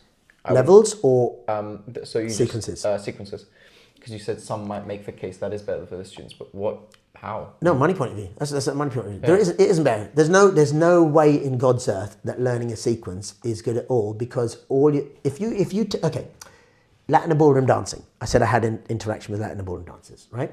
So I saw in this studio with John and Joyce, they were teaching this thing, and they said, okay, you're going to do this, and you do this, you do a traveling botafogos, you do this, you do your chasses, you do whatever, this is a name, don't worry, it's a thing, yeah. Right? In samba. You do this, you do that, etc. You go, okay, that's fine. And then they put on a track, and I was like, okay. And then they went, right, okay. And then they put on another track, and they went, let's go again. I'm like, okay, that's fine, but that doesn't match musically. It does, kind of. It's a samba, or it's a, whatever. But the accents are here, the chorus is here, but they didn't care, right? Now I know multiple top international world champion Latin and ballroom dancers, right? 2 things. Number 1, they are partners. They're like mate for life, yeah? Like you see these animals on these wildlife programs, so these partners, they are partners. They train as partners. They might dance for fun with other people, but they don't really dance with other people, they dance with each other. And Latin and ballroom scene is all about competitions. It's all about get to a certain stage, compete. You might go to a fun dance and you might interact with each other, but you don't have as good a dance. You dance with your partner. I went to some of those socials to sort of see what it was like, and I was like, I don't like the fact that I can't dance with that person and I can't dance with that person. I can, but I have to lower my level to get, because we're not dancing the same sequence. Yeah? Or I can only do the 5 things that they know than I know, right? Whereas in salsa, bachata, we just make stuff up. Yeah, but we make stuff up within the context of the musicality and the guidelines we're given. That's a far more interesting dynamic, right? If For me. If it's leadable and they can follow it, then Totally. counts. Yeah, but how do we make things up? We make things up and go, well, if I can do it with that hand, so if I can change my hand here and I've suddenly created something new. It's not new, it's the same technique, it's just I changed my hand, right? Whereas in Latin and ballroom, you wouldn't have had the context to do that. You have to lead it like this, and it has to be done like that, right? So for me, sequences are inherently limiting because I've literally seen guys, another famous guy called, he was one of Eddie Torres' dancers. He was very famous at one point. No reason, no idea why, because the thing he was most famous for after he became initially famous, because he was an Eddie Torres dancer, he was in Scandinavia dancing at this event, doing a show. And in the middle of the show, there's a very famous scene. I don't know if I have any footage of it, but I saw it personally myself and then had footage of it afterwards. He forgot the routine. And I think if my count remember correctly, he did something like 15 or 16 basics in the music. That's literally all he did in partnership, just 15 or 16 basics, not even a crossbody, because you could see his mind go blank, right? Now, that is the ultimate sequence, isn't it? It's a choreography. So if you forget your sequence, this is a world top class dancer at a festival on a stage, right? His mind went blank, right? Now his mind went blank and his brain didn't go, you know what, I'll just jam it, right? If he just jammed it, he's a top dancer with a top dancer, his dance partner. If you can't jam to music and still look good, you shouldn't be on the stage. Do you know what I mean? That would have been far better than 16 basics, right? Why was he doing 16 basics? Because he forgot the sequence. So if you're dancing and you forget a sequence and you go, I'm sorry, I'm still sorry, I'm really sorry, I apologize for this, right? So not only you don't learn the proper technique, but you're unable to improvise, which is what social dancing is. Yeah. You're unable to think on the spot. Yeah, or to give it another thing, I've seen people, you know when they do like choreography partners, right? And I've seen a situation where they're doing a dress rehearsal in one of my events, Scala, Bar Salsa Temple, whatever, etc., on a Tuesday and Monday, right? All of these bits and pieces. And then suddenly, one of the guys, he hasn't turned up yet. Never mind, I'll practice on my own. The girl, the follower, she's just dancing the routine without a partner, right? Now that's fine, it's a routine, right? That makes sense. But she literally is leading herself in spins, leading herself doing this, dancing. There's nobody. It's like she's got dancing with a ghost, right? And there's one side of me that goes, isn't that really professional that she can do that? The other side of me is going, is that guy actually leading her ever? Because she's doing it pretty good, right? She's dancing on her own pretty good, right? Now, I would much rather, one side of it, the other side of me is kind of going, I would much rather she goes, I'll stand out for this rehearsal. And Tom better bloody well turn up, otherwise I'll have a go at him, or whatever, right? He's always late, you know? It kind of worries me that they do that, because is it the case that on the dance floor, and just so you know, I did dance with her later, and she can't be led, because she's not being led. She's leading herself. Now she actually, this girl that I'm describing, again, no names shall be given, she is what I would really describe as a mid-level dancer, a mid-level social dancer. She's a great show person, stunning looking girl, amazing, does her styling and everything because she's learned it. Great copier of sequence, but as a social dancer, lower level. Because she's got no technique, no frame, you can't lead her into things if it's not within the sequences she knows. So for me, that's an inherently limiting factor. I think it's fair to say that salsa and even bachata are inherently partner dancers. Right. Is it strange when people's only experience with it is solo shines and choreos and they've never even ventured into the social aspect of it? Okay, well, you can't blame somebody if where they learned there aren't a lot of partners, okay? And I have been to places all over the world where you get, hey, there's 25 girls, one guy, right? Or vice versa, right? You obviously, if it's the other way around, they stop coming, right? If there's loads of guys and no girls, that's it, the end of the night. If there's loads of girls and some guys, sometimes the girls will go, that's fine, I'll learn styling, I'll do footwork, I just want to go out for a social night with my friends. Different dynamics again. So you have to allow for that, right? Now, at the same time, lots of things in this world are cyclical, aren't they? Fashions, trends, whatever. And in a way, because there is a trend nowadays to look back at the original forms and say, we're justifying what we're doing because we're being more authentic. We're justifying it because we're going to our historical roots. Right, well, fine, then all dress up as slaves and go out in the field. Why don't we do that? Yeah, in fact, I tell you what, I won't pay you for a bunch of time. You do, thing, you live out in the weather. Let's be really authentic, right? Come on, right? But this is I'm just saying, it's a modern dance form, right? So we have to allow for these things. And yes, you can say, I want to dance 1950s style mambo. Fine, right. Do a crossbody, let my partner go, do lots of fast shines, dance at 200 miles an hour, looking like we're all on coked out of our heads. That's what the videos show us Cuban Pete and Willie Dene used to do. That's the tracks back in those days, right? However, it is a partner dance. And I think that the joy and the reason it was so popular was because it's a partner dance. I would argue that, as we all know, I don't think anybody could deny that one of the main reasons why a lot of guys go into this is to make contact with somebody of the opposite sex or indeed same sex, if that's what. Just someone who's not them. To make physical contact and have an excuse to do that and get over the awkwardness. Nothing wrong with that at all. That's why partner dances happen the world over. Otherwise, we literally would just be peacocking a lot of guys who are standing in the corner and the girls go, him, right? Or whatever. So, this is the thing that drives the growth of the scene. We should applaud it and so on. And there's nothing wrong with having sections where you show off and do your peacocking element as well. And the dance has that. I just think it's sad if we only have that.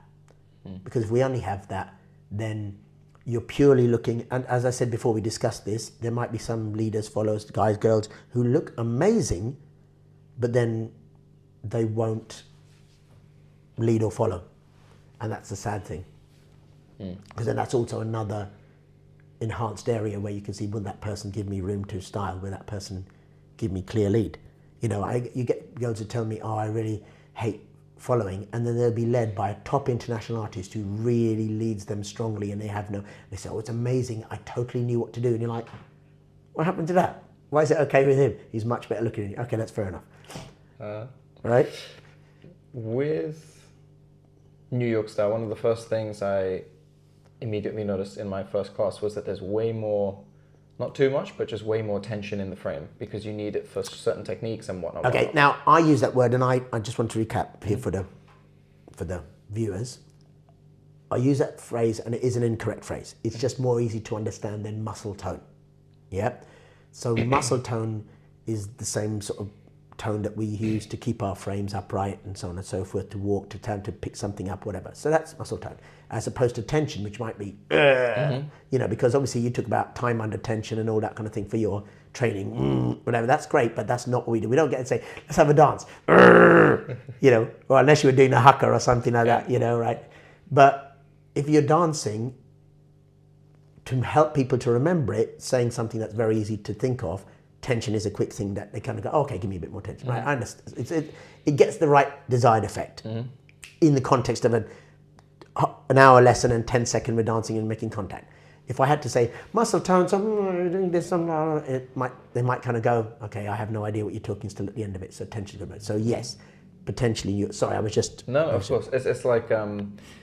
If you go on the scale, it's not your weight that you're measuring, it's your mass, but then it's blah, blah, blah, we don't, exactly. Let's say you know what they mean. Okay, yes, 100%. But there are the few minority of people that think, okay, I need more tension. Yeah.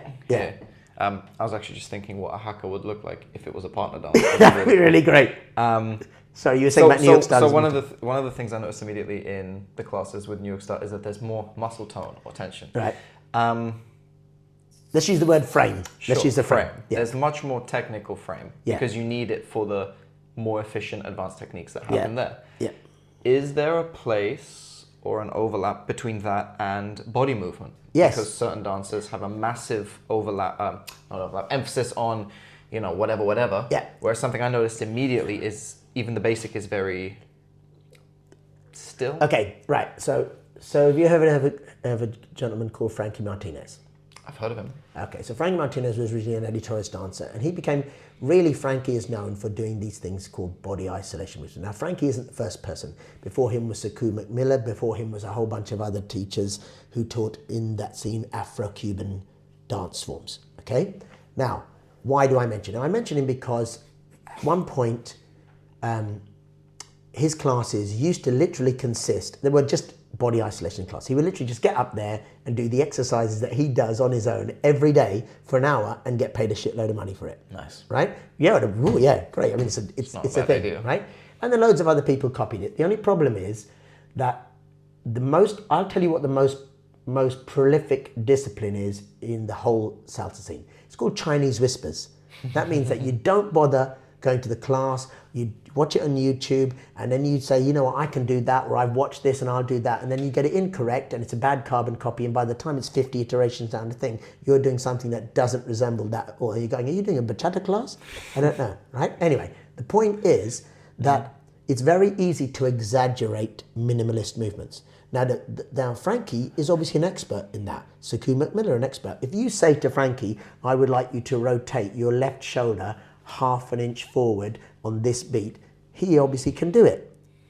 Whereas I would argue that most other people on the dance floor trying to imitate Frankie would rotate it 5 inches or half an inch or whatever, right? So not the same degree.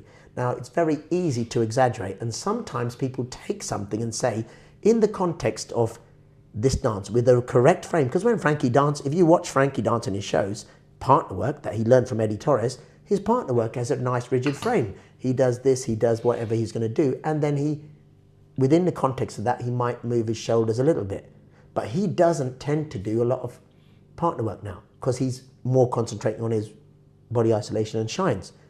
That aside, when he does do partner work, he's able to do just the right amount. What did I say? Use it or lose it, right?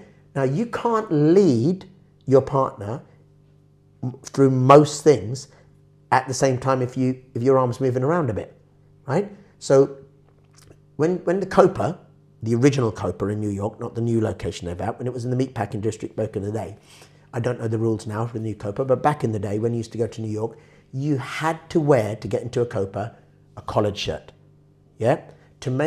And you had to wear a jacket or a waistcoat, because when the lady puts her hand on your back, then she can't feel the sweat. You'd be dripping with sweat underneath, but your jacket would insulate her from that sweat. Just a courtesy to the ladies, right? To the followers. Sorry, again.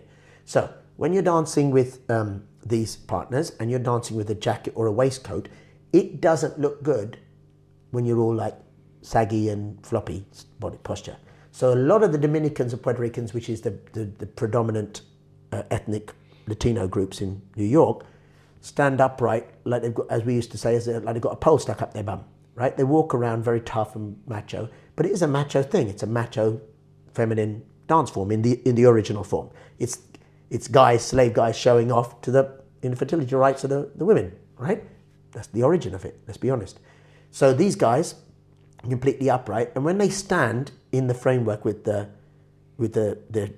blazers and so on, it looks good because the frame is static. But then when they move their hand, it's only minimal movement. I see lots of people, because they're getting excited by the movement, moving their arms around and doing this, look like they're not wax on, wax off. They're looking like they're, one of these, like it looks like my windscreen wipers have just gone wrong or something, all right? Yeah. And you see the lady getting very confused. Now, why are they doing that? They're doing that because they're shown, oh, you need to do this, you need to move your arms, you need to move your shoulder. Like, you see these classes where they talk about contra body movement and contra tiempo and things like that. And that's great if you are already a relative expert.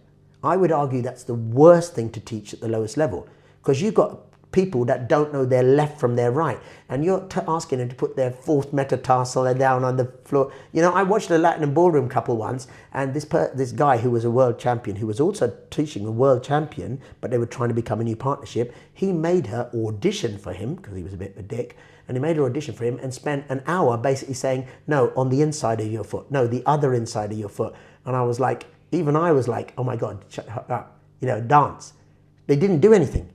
They literally did a basic, and he just kept on arguing with her that she wasn't stepping on the right part of the inside of the foot. Now that was like micromanaging everything, So I would argue that there is scope, but not overlap, between styling and framework. But again, the framework of the building has to be solid, and then you can dress it up. If the framework is wobbling, everything falls down. Yeah? Does that make sense? That was what I was saying right from the beginning. And these dancers that can dance with this minimal lead and then lead clearly can execute more because it's very clear. It's like noise. If you look, like a sound wave, yeah? If you have noise and then you also have a perfect note, you can't see that note for the noise. But if you eliminate the noise, you can hear that perfect note. That's the point. You want to execute the perfect note. You don't want to go, shh, where was it? If you're doing that, the lead is lost. If you're doing that, the lead is clear. I like that analogy. Yeah, I've been working on it for a long while. Yeah. I want to go into the origins of salsa, the actual facts of it. But before that, one last question, linking back to like an hour ago. If someone is born very musically inept, how would you recommend they improve connecting with the music so that their dancing gets better? Okay, right, okay. So, by the same token that everybody is different, there is going to be a group of people who there is no hope for. You can't do anything about it, okay? When I was doing the Latin and Ballroom and I told you I was asked to help that girl out in the competition. So basically I'd done my 12 weeks and they said, can you come for these 5 sessions, whatever, 1 a week or what, over the course of 2 weeks. I can't remember exactly, over the course of 2 weeks or something. And I would arrive, because I was working at home during the day, so Joyce actually had a private student. It must have been 5, it must have been 1 a week. And this private student was there every week. Same tie, same little V-neck, it was an accountant, pocket protector and everything. And very nice guy, but very unassuming. And then she would either start me before him or me after him. So I would see that. And after the 5th week, I said, he's quite a slow learner, isn't he? I said, because he's been doing this, correct me if I'm wrong, but it's a similar sequence. She said, it's not a similar sequence, Joe, it's the same thing he's been doing for the last 2 years. Oh. Right? And I was like, oh, is he a perfectionist? She goes, no, he's rubbish. Right? We have, this wasn't even a particularly difficult piece. We've got him to this stage and he's reached the level. Yeah? And it doesn't make a difference because she said, he's not leading me, I'm leading him. So she was like one of those Dancing with the Stars where the professional's leading, a really rubbish dancer. So unfortunately, if you've got a tin ear and you can't hear the notes, nothing can be done for you. I know multiple people who they go there and when people are saying 1, 2, 3, 5, 6, 7, even if they've explained the music, even if they've explained these things, they've told, we have some of our teachers at the early level who get their students to clap 1, so they can just check. Okay, clap 2, clap 3, they get them to practice the notes. We do that at the lower level quite regularly, our teachers, yeah? And that's great, but you'll often see, there used to be a film called The Jerk, Steve Martin film, and it'd be basically they'd ask him, the joke of this film was that he was left with a black family, he's a white kid, and he only starts to realise that he's not right because he's not musical. They're all clapping and they're doing rhythm and he's like, yeah? So that's like, you see these people and they're like, you see these teachers teaching and you'll see 1 or 2 guys in the corner kind of going, and you're like, okay, how do I make them dance? You can't. You can't. Because if you can't hear the music, they can't dance to that music. Now, you can't, I'm not saying there's no chance of ever doing it. I'm just saying that some people, there is no hope for. And you have to recognize that. Now, I'm not saying discourage them, but I'm just saying, like the dancers, the biggest skill you have is the leader realizing it's not possible. So that's a teacher realizing, God help me. Okay. You can bring the instruments in, you can show them, you can play lots of music. Obviously, even the students who are capable, I always say listen to as much music as possible, listen to different varieties of music, dance socially as much as possible. That's how you learn it. And even then, with the high level dancers, we spend a lot of time correcting, going, no, you're off time now, slow down, speed up, listen, and then they listen.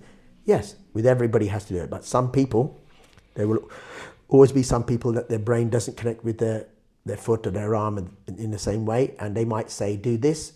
I'm watching some dancers in a class last night, I was teaching, and no matter I was saying clockwise, and they were saying, yeah, clockwise, and you could see They were never going to get it. They were never going to get it. That's fine. So you have to allow it. Just let it wash. Okay. Let's put the musically inept people aside. Let's say someone who is... Please. Who let them aside. Yeah. Hear the music, Yeah. but let's say they just have no dance background, no musical background, nothing. Yes. What would be the steps or the generalization steps when you first start learning it to then you understand the basic structure to then making yourself a high level dancer? What's the journey of connecting to the music and developing your knowledge through that? Okay, now the ideal scenario, which some people do, and I applaud them for it, is to bring musical instruments in and so on and so forth. And that's great. However, okay, when we're teaching people, for example, on two, we're trying to relate things to the conga. And we talk about the tumbao pattern of the conga, and we play tracks. For example, not Eddie Torres, but a team in Sweden called Sakuya used to have an ear training tape, which was just conga and clave, right? And that's all it is. And that's great. And they dance that and so on. In fact, that relates to an event of mine I had at Scala many years ago, one of my Scala all-nighters, middle of the 2000s sometime. And Laith Sami, who was a teacher, had choreographed a piece. And one of our own teachers, Sam Hounsel, was in it, in the piece, early days, when he was one of our younger teachers. And what happened was the DJ or the CD or something stopped, right? 20 seconds in or 30 seconds in. Now, it was the most amazing moment I'd ever had at Scala, because it was it was packed, 1,000+ people, right there. They all started clapping the clave pattern, and the dancers continued the whole routine. They completed the whole routine. They didn't stop. They just continued, and the house went up crazy, because they just carried on the correct clave pattern. Everybody got it. So first things first, that tells you that all of those people there understood the clave pattern. They had an inherent understanding, right? From that clave pattern, those students could relate to where the tumbao was, yeah? They could relate to where they were stepping this, where the 1 and the 2 was, because they had learned that. So yes, it would be great if we trained people to hear all of that. And I'm just relating that moment, right? However, I've seen people do that, teachers do that, and then I've seen students get onto the dance floor, and the moment you bring other instruments in, crazy. Why? That Sakuya track comes alongside the Eddie Torres timing CD. In the Eddie Torres timing CD, the first 20 seconds of track number 6, for example, is basically conga clave. The moment the music kicks in, you can see people start to get confused. Yeah? The moment you put in vocals and a couple of other instruments, you're like, oh my God, it blows their mind. Now, the way that I learned, because this is a long time ago, I was a computer consultant driving hundreds of miles every week to my different clients, and I had a cassette tape in my car, right? Cassette deck, this is how it is. And I would put the cassettes that I made, and I would just listen to the music, and I would count ordinary music. Now, you have to learn to count, so you know where the 1, 2, 3 is. And I learned, there's transitions, musical transitions, so you train yourself to the point where you can inherently hear the 1. Why? Because when you ask Eddie Torres, where's the 2, he always said, it's right next to the 1, which is true, right? So if you can train yourself either through listening to musical instruments on their own, or you could train yourself by learning to count to multiple tracks. It's going to take hard work. Dancing is hard work, right? Learning to dance well is hard work. So you listen to that to the stage where you inherently get familiarity with learning. There's the bass line, there's the conga, there's the cowbell, whatever. Yeah? Right. I'm picking up, there's the 1, whatever, right? I think that you have to involve counting, you have to involve in general listening to loads and loads of music, and as much as you could bring instruments in and so on, I wouldn't necessarily do only that. And we've got enough great tracks that have the timing CDs on them and everything else, just digital forms that you could then go, I'm going to revise that, come back, revise it, come back. Sometimes when you bring instruments in, the people can look at the stuff and get so impressed by all of that stuff that's going on. And also a live musician sometimes improvises and does everything else. You know, it's great, but it maybe isn't as good for everybody. As long as you listen to lots of music, I don't care how you get there, basically. So essentially train your ear and just throw yourself into just listening everything until you start to listen to subconsciously. Because also I hate okay, you asked me about pet peeves. not about dancing. People who say on two music and on one music. There is no such thing. It's music. It's salsa music, right? Salsa is 4/4, done deal, right? So there is a 1 and there is a 2 in every single track. Yeah?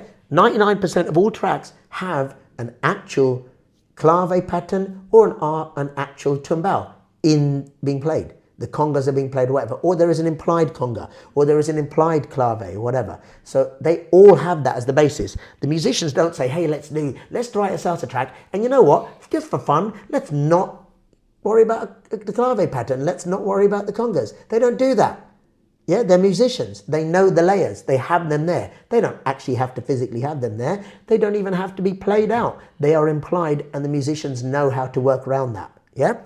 So by the same token, once you get to the stage, even if you can't hear the clave or you can't hear the congas, yeah, you know they're there. We refer to them in our classes, and so, well, I've seen other people doing this. We're the first, 100%. We've got the syllabus that goes back 20 years to show it. We refer to it as a house, like this. The clave is actually your foundations of the house. You never, ever, ever see the foundations of your house, but you know they're there, otherwise your house will wash away, right? Then you have the basement. The base is like your base layer. You very rarely go down and do stuff in the basement, but it's there. It underlies everything else, right? Then you have the ground floor. The ground floor is actually where you spend most of your life. That's your percussion, your tumbao, and your other bits and pieces. And then you have the first floor. That's where all the fun happens, by the way, which is true in most places, right? And that's where you have your melody instruments, like your horns, or your flutes, or your violins, or your tres guitar, or whatever else, or your pianos, whatever, etc., right?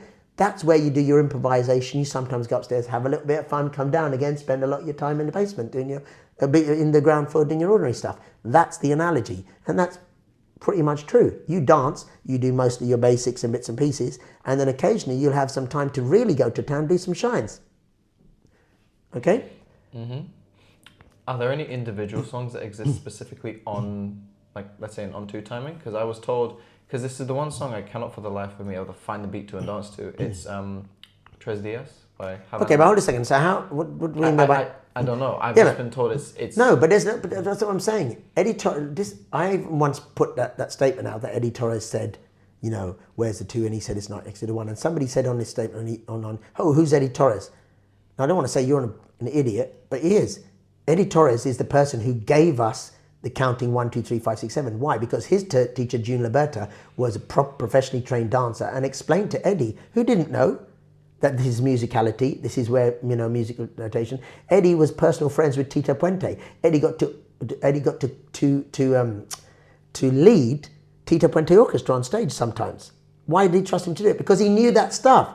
Musicians aren't going to go, hey, you person there that has no musical training, come and show us what we're doing, right? So you need to understand the thing. So all of the tracks have a 1, 2, 3, 4, and another 1, 2, 3, 4. They don't even think in terms of 1, 2, 3, 4, 5, 6, 7, 8. It's us dancers who, for our purposes, have grouped these two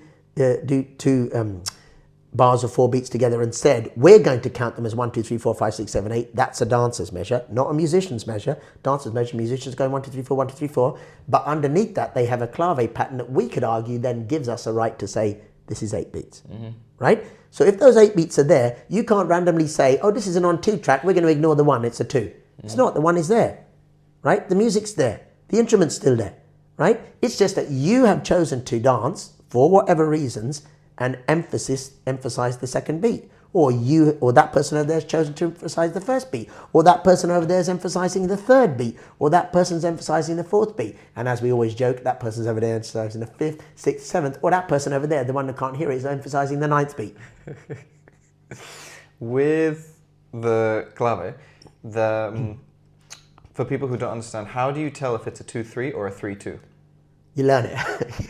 You mean but you're saying you mean how do you inherently tell it's there? In a given song, right? When you have the clave beat, how do you distinguish between if it's a 3-2 or a 2-3? Okay, so obviously I can't explain the 3 details music. I'll have to get charts out and things like that. But essentially, if you like, the different instruments that form around in the layers, like the tumbao, like like the bongos or whatever, other percussion instruments, layer themselves around in a certain way that their phrasing depends upon the phrasing of the clave. Yeah? So for example, if the clave starts on a 2-3, you do this particular pattern here. Yeah? And vice versa, right? So what happens is, if you're listening, that's why I would argue it's very important that you listen to music as a whole. Yeah? So rather than just hearing a conga and clave, which is enough, by the way, right? Because the phrasing would also alter itself, yeah, of the tumbao, right? Because you can always tell which is a 6 and which is a 2 eventually, once you train your ear to hear it, right? And that obviously depends upon the clave pattern as well, right? So if you train yourself to listen to the music, so even if the clave is not obvious, that's what I'm saying about the foundations, even if the clave is not obvious, you can always hear after a while which is the first beat and which is the second beat. Listen, the first time you ever went to salsa, did they tell you about clave? No. Right, could you hear the first beat? Because you're a human being. I could hear it. Right, but you knew which is the one, right? So every week, on a Monday and Tuesday at Bar Salsa Temple, and a Wednesday at Bar Salsa Soho, if I don't want to ask. And a Thursday now. And a Thursday at Brixton, yeah, and a Friday in Cambridge, and the other place thing. Our teachers in the Latin Collective, we always, as I said, at the lower levels, on a regular basis, say, right, we're going to count 1. But we don't just go 1, we go, right, okay. Occasionally we go, right, okay, found the 2, found the 3. That's what we do, we're just training their ears. Those students have walked in off the streets. Some of them have never done our lessons before at all.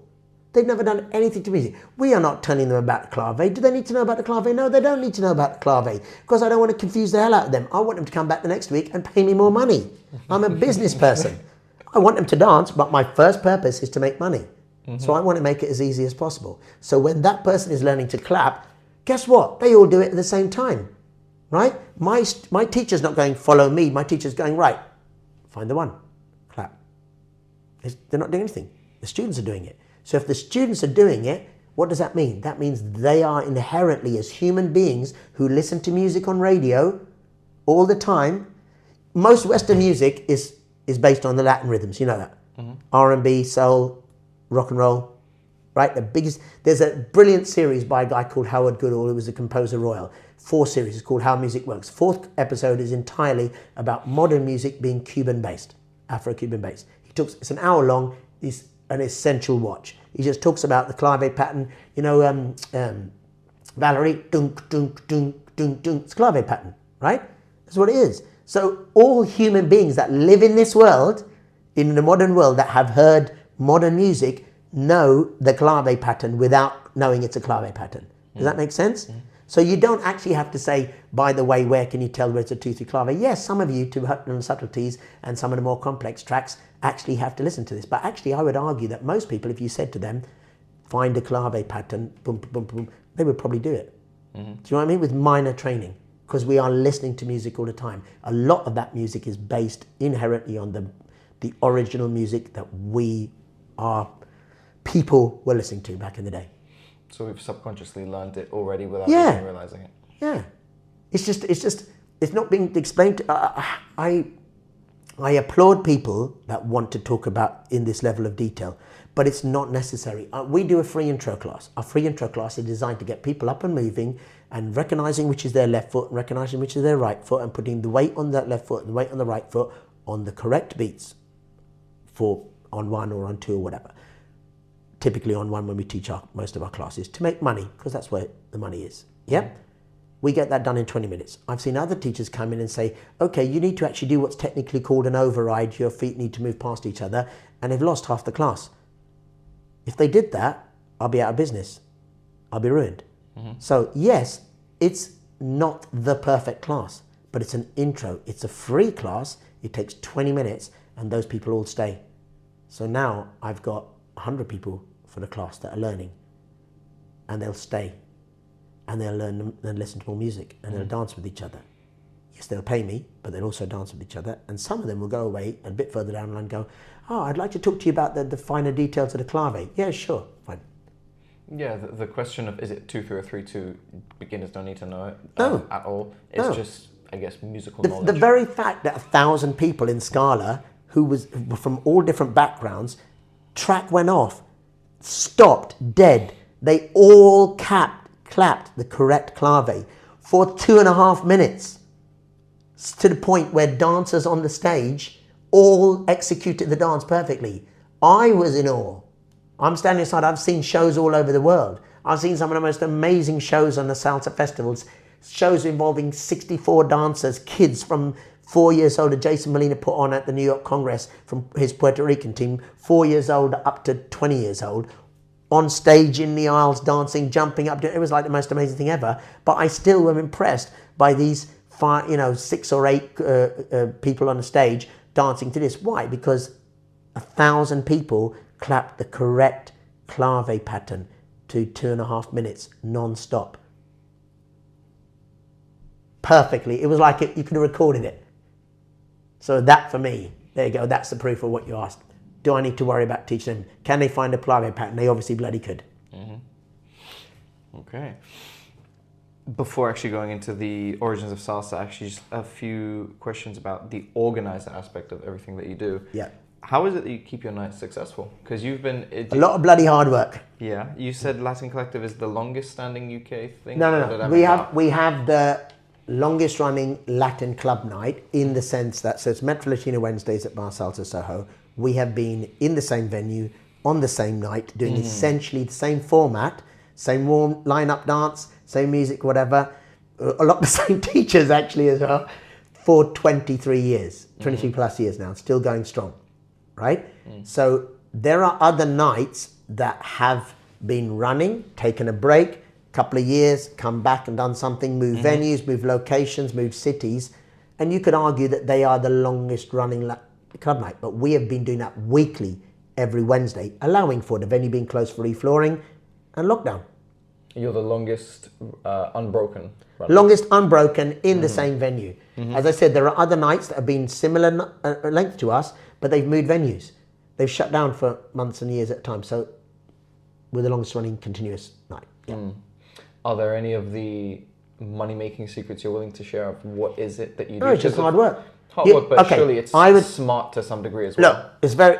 You know that there's a series on UK TV, location. That's it. My mum loves it. Yeah, that's it. Right? You need to be... I'll tell you what's happened, right? 20 years ago, 10 years ago, 5 years ago, even 2 years ago, allowing for lockdown, 2 years ago, I could have said the formula for being a success in London is X, Y, and Z. Right? We've now got a completely different world. We live in the world of congestion charge. That's been around for ages. But we now live in a world with ULEZ, which is the ultra-low emission zone for those people that are watching and don't know. And that's now been extended from the central area of London right out to the M25. I know huge numbers of events across London that are failing. They didn't know why. And I pointed out to them that they were doing relatively well up until the end of last year. And now that the ULEZ zone has been extended, their numbers have dropped drastically. Why? Because I know multiple people outside London who have made the decision not to travel into London except for very, very special events, because the ULEZ rules state that if your car is a diesel car, you pay. If your car has high emissions, you pay. And if your car is older than a certain age, because of the fact they assume you've got high emissions, carbon dioxide emissions. Yep. Either of those things, though, you pay in every 24-hour cycle. So if you go past midnight, you pay 2 lots, which is about £15 a lot. So it's 30 quid. So if you're coming in, you're suddenly thinking, I've got an extra cost of petrol. Petrol just gone up because of the whole Iran-Israel thing, and Ukraine, Russia. So you've got all of that. Parking costs in London, whatever. So what makes a successful night? Depends upon where you are. Depends upon where you are. Has your floor got wooden floor? Have you got... or a good floor? Have you got air conditioning? Have you got cheap drinks? Have you got easy access? Do you have to bring photo ID to get in? Yeah. Do you have to get in before a certain time because they stop the door open at a certain thing? Is parking within a reasonable distance? People from that I know from my Essex and Kent crowd, they won't come in if you don't have on-site parking. So it really is the location. Yeah, the location. It's all. It's not all about that. Obviously, the biggest. Allowing for the team. If your team is providing the dance forms they want to learn or listen to, with choice, maybe a couple of rooms if they want it, in a nice environment, easy drinks and all of that. Even if that's all good, but you don't have a good team that's offering the things they want to, or a good DJ, they won't come. So it's all the usual things. nice floor, air conditioning, cheap bar, good location, probably parking, and a good team offering. That's it.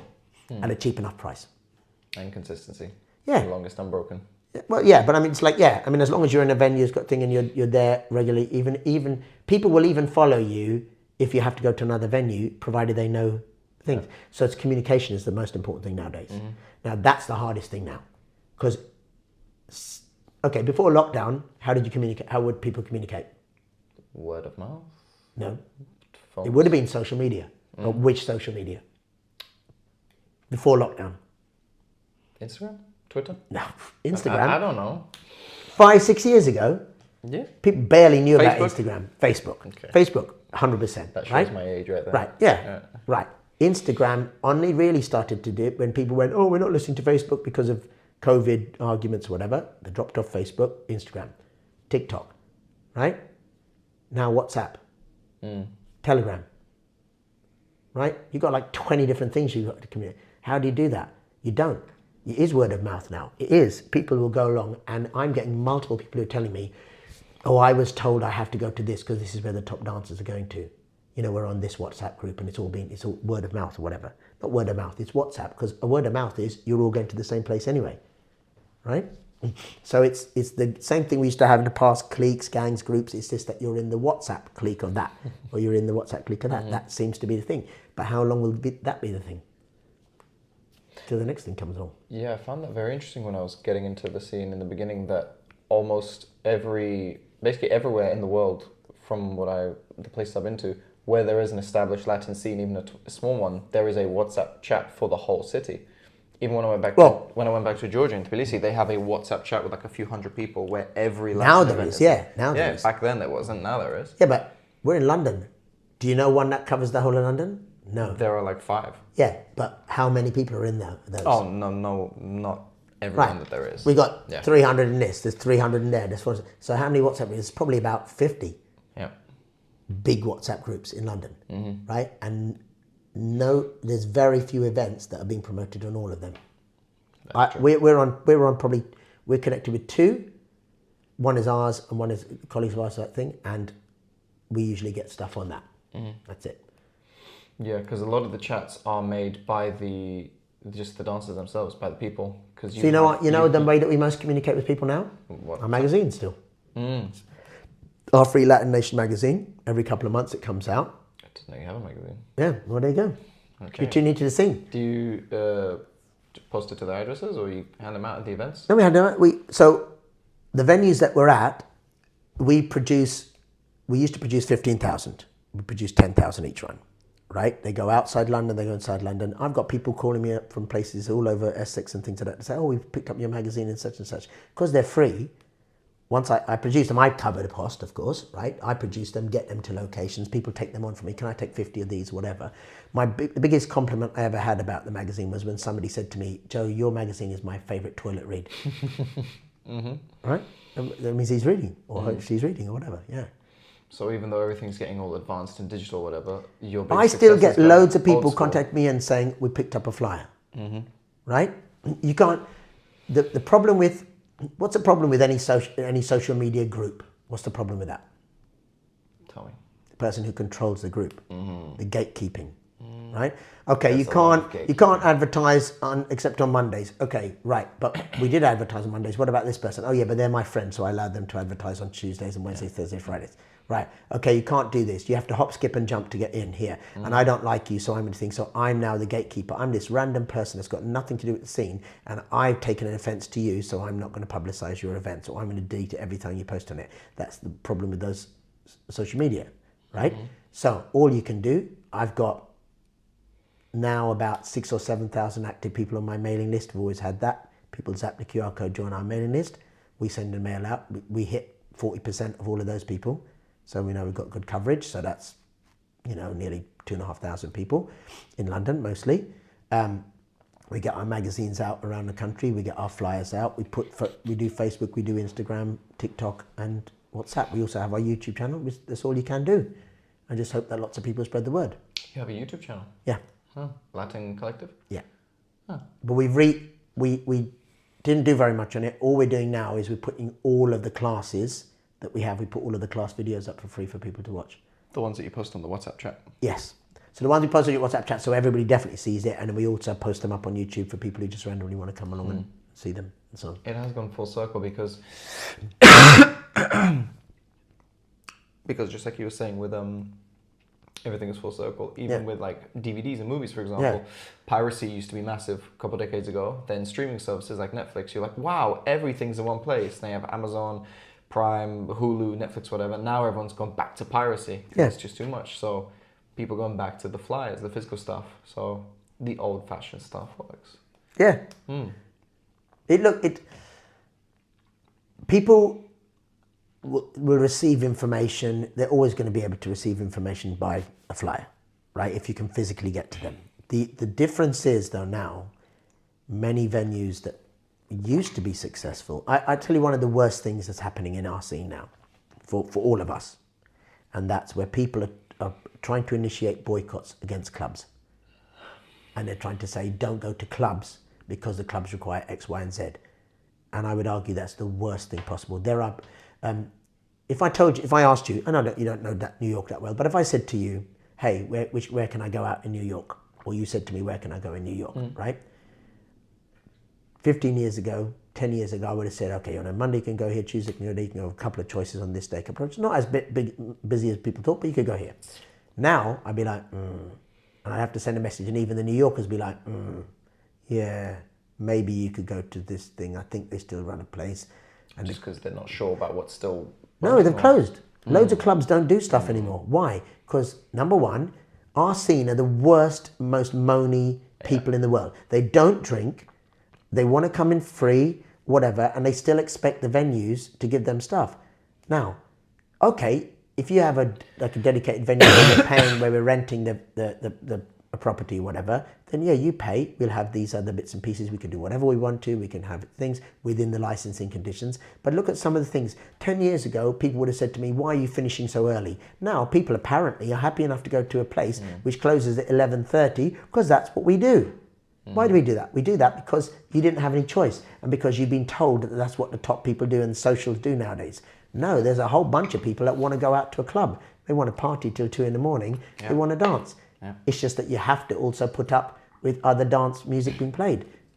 Bachata alongside salsa, Cuban alongside this, whatever. Or you have multiple rooms and you mix and match or whatever. That apparently people are just not happy to do that anymore. It's very unpleasant, really. The divisions, whatever. It puts you in a difficult position to try and... So in terms of an organizer, try and please as many people as possible, but be honest and communicate with them and say, this is it, folks. This is what we've got. If you want to do that, great. If you don't want to do that, we'll try to accommodate what you want. But if the venues aren't happy to have us, then we don't have that venue anymore. I think people need to wake up and smell not just the coffee, but smell what other drinks are on offer as well. You know, and realize that the venues don't just physically want bodies in there to warm the place up. They want people to make use of their services. Even if you buy a soft drink, it's still absolutely fine. Soft drink yourself away. Just do it there. Don't bring water into a venue. I even had somebody say to me, oh my God, I really love going to this place because we can bring our own drinks. And you go, great, did you pay at the door? No, I got on the guest list. So what bloody value are you to that person? You're no value. You're a body. Yeah? If you're a good dancer, great. If they look at that and they value that and you add to the atmosphere, if you bring 5 other people who pay, great. But you're not helping the scene. In the lens of the competitiveness of other organizers in the scene, what are your thoughts on the phrase collaboration over competition? What's my company's name? The Latin Collective. Thank you very much. The Latin Collective has been, since day one, the main company that collaborated. All right? You can ask loads of people. People don't realize it, but lots of other promoters are part of what apparently are my events. On the Mondays and Tuesdays, we run Zouk in the second room, we run Bachata, but there are 3 groups involved. There is a Bachata group, there is a Zouk group made up of 2 Zouk promoters. I don't pay them as I'm the figurehead because I'm the person out in front that's organised it. I'm the person that the venue has come to and say, we want you to run it. But ultimately, they're running their own stuff. I don't dictate to them who they have teaching, whatever. They get paid the Zouk money. Similarly for Urban Kiz and Kizomba. Similarly for that. It's a Latin collective. They have their brands on the flyers. Why? Because they're doing their own job. It's a collective effort. Yeah? But I'll tell you one thing before. Years ago, I was running a venue called Ballroom with a business partner back then, Nicky Price, who was running the Ballroom Chamber with me. Nicky was a bit naive. He thought everybody was lovely and friendly to each other. So he suggested very early on in our thing, because we were doing stuff at Scala, I was doing stuff at Scala. He said, okay, I'll help you run Scala to a degree, and you help me run the Ballroom. So we bought into each other's outfits. He said, let's get 2 other promoters that we often end up bumping into. Let's get 4 of us together at least, and we'll try and get others in the future. We'll sit down and have a meeting to try and avoid each other. Like the Bachata scene have done, where they've gone, you take the first, I'll take the second Saturday, you take the third Saturday, that kind of idea. So we said, okay. So we sat down with these guys and we said, okay, currently there's the potential in 6 months' time for us to have a clash. We'll try and avoid all of this. So we sat down, we agreed to take 2 of our dates off the calendar, move them somewhere else, which was a little bit less advantageous, but we'll do that. We all agreed that, walked out of the room. About an hour later, both of those promoters announced things that clashed on our dates. So I said, first of all, I turned to Nicky and said, you're an idiot, I told you so. And second, I said, it's very simple. You cannot always be nice to each other and avoid it. It's a competitive environment, it's a business environment. You put on your events, you try as best as possible to work with people and avoid them, but ultimately, we're in London or New York or wherever. You are occasionally going to have dates that clash. If we had to call round 50 promoters to find out first before I took to my venue whether I could have that venue or not, we're going to lose dates or whatever. So you try to avoid them, and we have done it. I've moved events in Essex or Kent as well, but I've literally said to them, okay, I'll try and do that, And sometimes I've just said, look, I'm sorry, we're 100 miles away from you. We're going to try and not impact your stuff, but we need to run my event. And actually, to be fair, I was here first. Yeah? Let's be honest about it, right? So I've got this. Like one person actually said to me once, he said, why did you put your event on my date? And I pointed out to him, okay, my event's called the Bank Holiday All-Nighter, the Scala to the Bank Holiday Nighter. I've been running these for 10 years before this person started running theirs. You put your event on a bank holiday, what did you expect? I wasn't clashing with you. You're clashing with me. So you can't do anything. You just have to run it. Otherwise, you just end up giving up all your stuff all the time. It's like I've been watching a lot of videos about the Godfather films and have, the Machiavelli, the Prince, as it's called, like is the rules of conduct about how you're supposed to power plays and things like that. And they talk about all sorts of things, and they say, like, obviously in the mafia, certain things that shows a weakness. Sometimes you can accommodate a person, and that's fine, but the whole point about accommodating is that you get a quid pro quo. So I'll shift mine, what are you going to do? But if you continually go, okay, I'll move off yours, that shows that you're weak and you're giving up. If you have a confidence in your product, you should just go with it. Yeah, treat your dance society like a mafia, and that's not actually a bad way to do it. Well, it's a business. In a nice it's way. A business. I mean, the mafia is a business, right? I'm not suggesting you have to kill anybody or not, although I might consider with some of the jumping karate kicks on the dance floor. I wouldn't even do that. Yeah, a little bit too much talc suddenly, and that's it. Shifting the focus a bit more to salsa itself. Yep. Can you go over the actual history of it? Because there's a phrase you always like to use, like it was born here, developed here, perfected here, all of that. Well, a lot of people don't actually realize where it originally comes from and what its history is. I'm not really, I want to be too much other sort of details because there are people who are far more experienced and better describing it. But from the way we describe it, the way we use, we have a phrase which I don't remember who originally told me it, but it might have been one of Eddie's kind of things. Sounds like an Eddie kind of thing. So the phrase is that the Africans invented it, the Cubans developed it, and the New Yorkers perfected it. It obviously is a New York phrase, the fact that the New Yorkers perfected it, but it's a kind of a potted history description of roughly the history of the scene, as in 1800s, the slaves from the West, the tribes people from West African tribes like the Yoruba from Nigeria and the Congo tribes from the regions of the Congo, were taken across to the Caribbean and South America. and they took with them their religious and percussion-based fertility rites and dance practices and so on for whatever.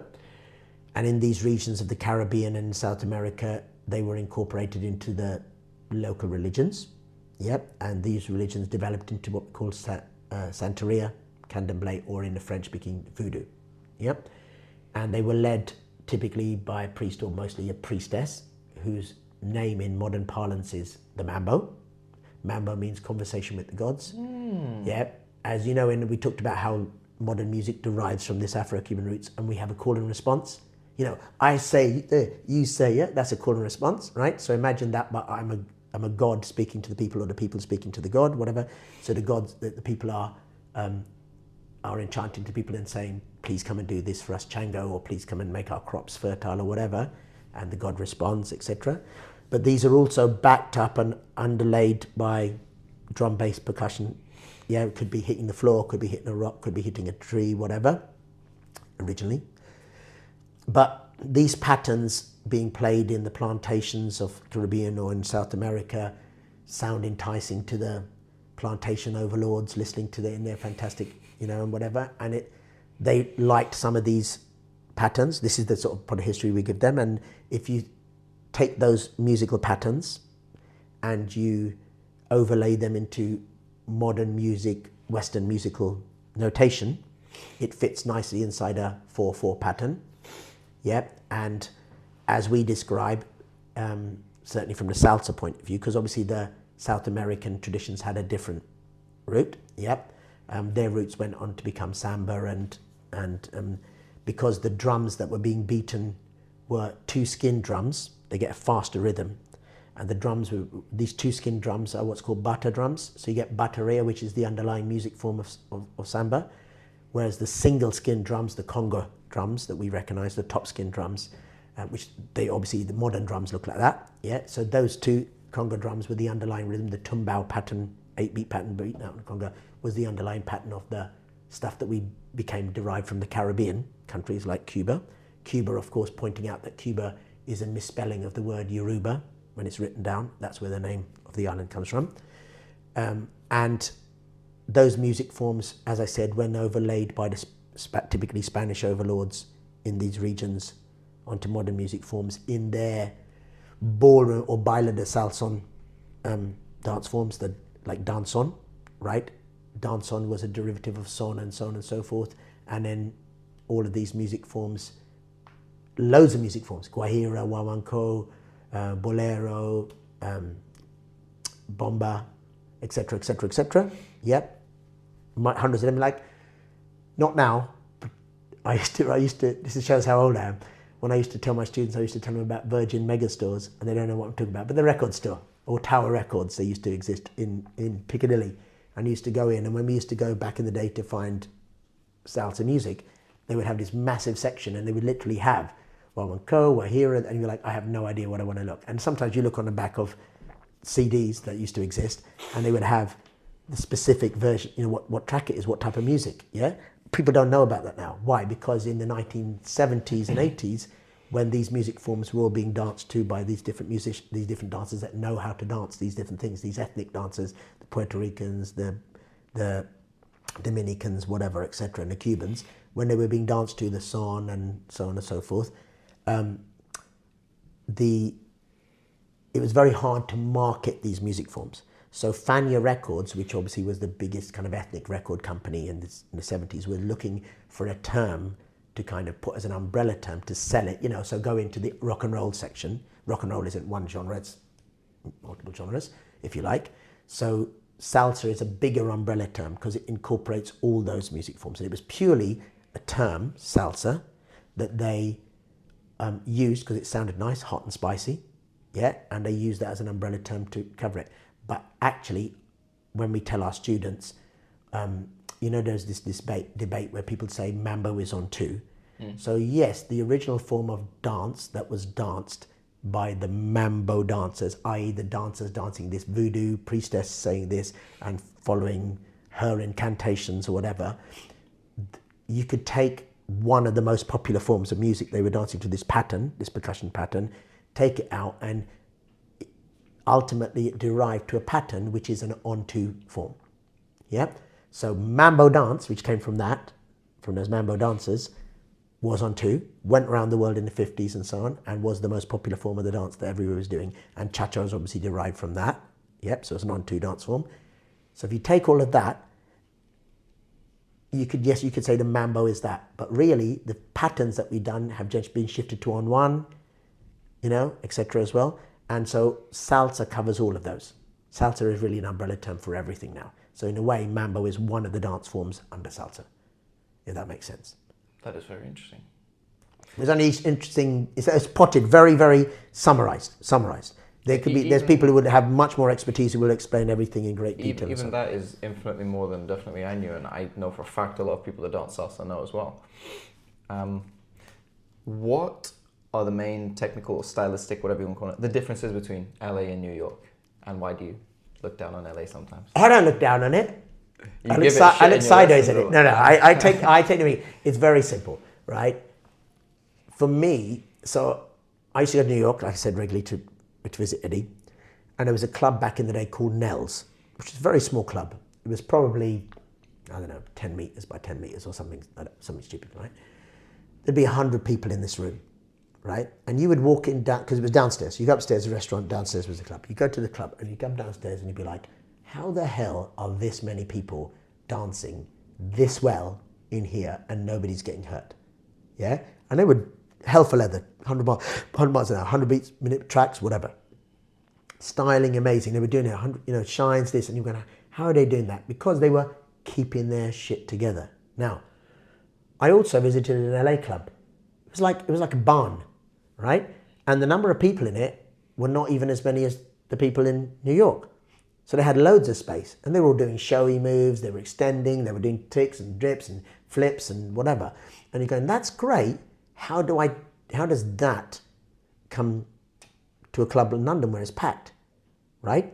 Maybe even dancing in a smaller space than Nell's, right? Now, for me, the beauty and precision and the ability to do stuff at speed of New York was because of the fact that the rules are much more defined in sense of we have to stay close. We aren't allowed to extend the arms. If we have to use your arm thing. So if you're the follower here, from sideways on, from a New York style, we have this W here. We don't have two L's or extension. We have to have that. So that tension means that's the furthest limit, yeah? Things like if I place your arm as a follower on my torso, you're not going any further than that. You maintain that tension, maintain the pressure, the different types of holds that we have, yeah? New York style hold, etc. The different tempos, the different heights, sweet spot height, shoulder height, waist height, different heights that we all have. They're much more defined in New York style. Now, when I say that, we've partly been responsible for that. Going back and forth with Eddie and the others and Nelson and the others, we said this. And teachers from New York, friends of mine, and teachers from Europe as well, who are friends of mine, said, oh, that's really cool. I really like the name that you use for that. We're going to use that. Yeah? But it's terms that I've heard mostly in Eddie's classes back in the day. But these weren't terms that he was necessarily using because he'd written them down. They were just a term he was using to describe something. So I was like, okay, well, we'll call it that. Yeah? And then, we'll call it this. And then I'll suggest that name to people like him or Nelson or whatever. We go, oh, that's really cool. Yeah, that works for me. What did you call that? Yeah, I like that term. We'll use that. That's how we're working it. Nothing's been defined, things. But so we have the close proximity. We have the fact that, especially in the early days, when you're taught LA style, if you like, you're taught that you can do a step, step, step, pause, step, step, step, pause. Yeah, you're taught that you can step and just join. So you go step, step, step, the feet are together, step, step, step, the feet are together. Remember that thing I mentioned called the override? Well, the override is where the feet pass each other as you're doing a basic step, but it's a natural thing as you move at speed and if you're keeping the flow. So you can do a very exaggerated, very technical. I don't like people that use the term fast, fast, slow, quick, slow, right? I prefer everybody to think of it as that every beat is the same duration, and actually we're doing 3 steps and a translation, i.e. the movement to get to another step. So that translation is also happening during that account. It's not hold and suddenly go. Otherwise you would get a quick, snatchy move. And most dancers don't do that. When you watch dancers at speed, their movements are all evened out. Yeah? So in New York style, we say that we flow on 4 and 8. Yeah, whether you're dancing on 1 or on 2, we're still flowing on 4 and 8 to get to where we're going. Yeah, so that flow, we also keep much closer in New York style. So even in a crossbody, we don't tend to open out at right angles. We will keep our partner in it's almost, if you look like it, it's almost like a figure of 8 that you're doing when you're doing crossbodies and things. It's not really, but I'm just that kind of more curvy attitude. And then other than that, I always see it, the fact that we have not just one form of the basic step. So I hate it when people go, the basic, because it's not. It's the Mambo basic. That's the forward basic, because that's the original form. Back basic, rumba style basic. Yep, so you have those 3 different forms in New York. We also have 3 different types of right turns. Yep, 1 for the guy, hook turn behind, 2 for typically for the followers, 2 o'clock right turn, but also a leader can do a 2 o'clock right turn, and a snap 10 to 2. So you've got all of these different things that come together. If I'm doing spins for my partner and I'm only used to stepping forward and back because of LA style basic, I inherently invade their space. I only leave them room to potentially do a double. Whereas if I'm doing a New York style and I'm marking my time on the spot, what's called a timing step or a very minimal back basic, I can do multiple spins while it's now invading their space. So these are inherently things that cause differences in the styles. And as you said, if you've got extension out here, if my partner's over there, I have to go, can you come back over here? I'd like to do something. Also, with LA style dancers, a lot of them that come to us, because of the fact they're taking big steps and they haven't been corrected of that, they suddenly have got a forward component coming towards me of momentum. And I'm not trying to do that. I'm trying to lead them in a spin, which is rotational. So if I'm trying to convert everything to rotational and they're inputting forward momentum that I haven't given them, I can't control that. Whereas if they step and follow a pattern and they're on the spot mark and I respect my space and they respect their space, it's all good. So is it fair to say that the style that you've developed essentially just is developed more because it is more technical in the No, it's not developed. Okay, so it's not developed because this isn't something that we've invented. This is what the New York dancers were doing, right? So if you go to New York and you will dance with classical New York dancers, you were saying about being able to do body movement with that. Some of them are doing all of that, right? They're doing all of that within the context of being able to dance. Here's a straightforward test of anything, right? Is for you, the person, leader, to go and lead follower or follow leader from anywhere in the world, right? That dance that style and be able to follow it, right? Okay, so I can do that. I've done that with multiple international artists who come and I've said, I've never danced with you before. Boom, had a dance, great dance, right? And he said, they said, or I was DJing in one of my events and a bunch of the girls from the group said, oh my God, Joe, there's a guy here who dances just like you. He must be from New York. They went and asked him and he's trained in New York, right? Why? Because that's just the start. They said, oh my God, he kept him close. We were able to do everything with him. And the guy said, oh my God, you girls are brilliant. Why? Because they're trained in that style. They were trained to follow him. He said, when I dance mostly in London, because of a mixture of styles, I'm always having to second guess and give up some of the things. Now, that's not a criticism. It's just it's actually a truth in London, as in many other cities, that you actually dance, that we have multiple styles available. The problem here is that because we have multiple styles, some people aren't being told what style they're doing or what style they're learning. Oh yeah, it took me like a year to realize, to even be told what I was doing, because my teacher at the time was actually blagging it. We were doing we called it crossbody with a Cuban twist, which is when we were taught our Mambo basic, which was just called a basic, we were specifically taught to get used to also rotating that line constantly. And so I thought, so it's crossbody. But then the guy was from Colombia, and he was like, oh no, it's Cali. I'm like, right. I didn't know what Cali was. I'm like, okay, I guess I dance Cali. Oh, someone I was dancing with, so you dance Cuban? Yeah, sure. Okay. Have you never heard the phrase, a little knowledge is a dangerous thing? Mm-hmm. Right, so because dance teaching isn't regulated, I've seen a couple of promoters on various websites advertising that they do teacher training. I would argue that the first thing is a phrase from the Bible, physician, heal thyself, right? Yeah. Those teachers should not be doing teacher training. They should be going on teacher training, right? Now, why are they advertising that? They're advertising that to make money. But I would argue that if there was a round table talk and there was 30 of our teachers thing and we started asking questions and people actually asked properly detailed questions, I said, don't talk, show.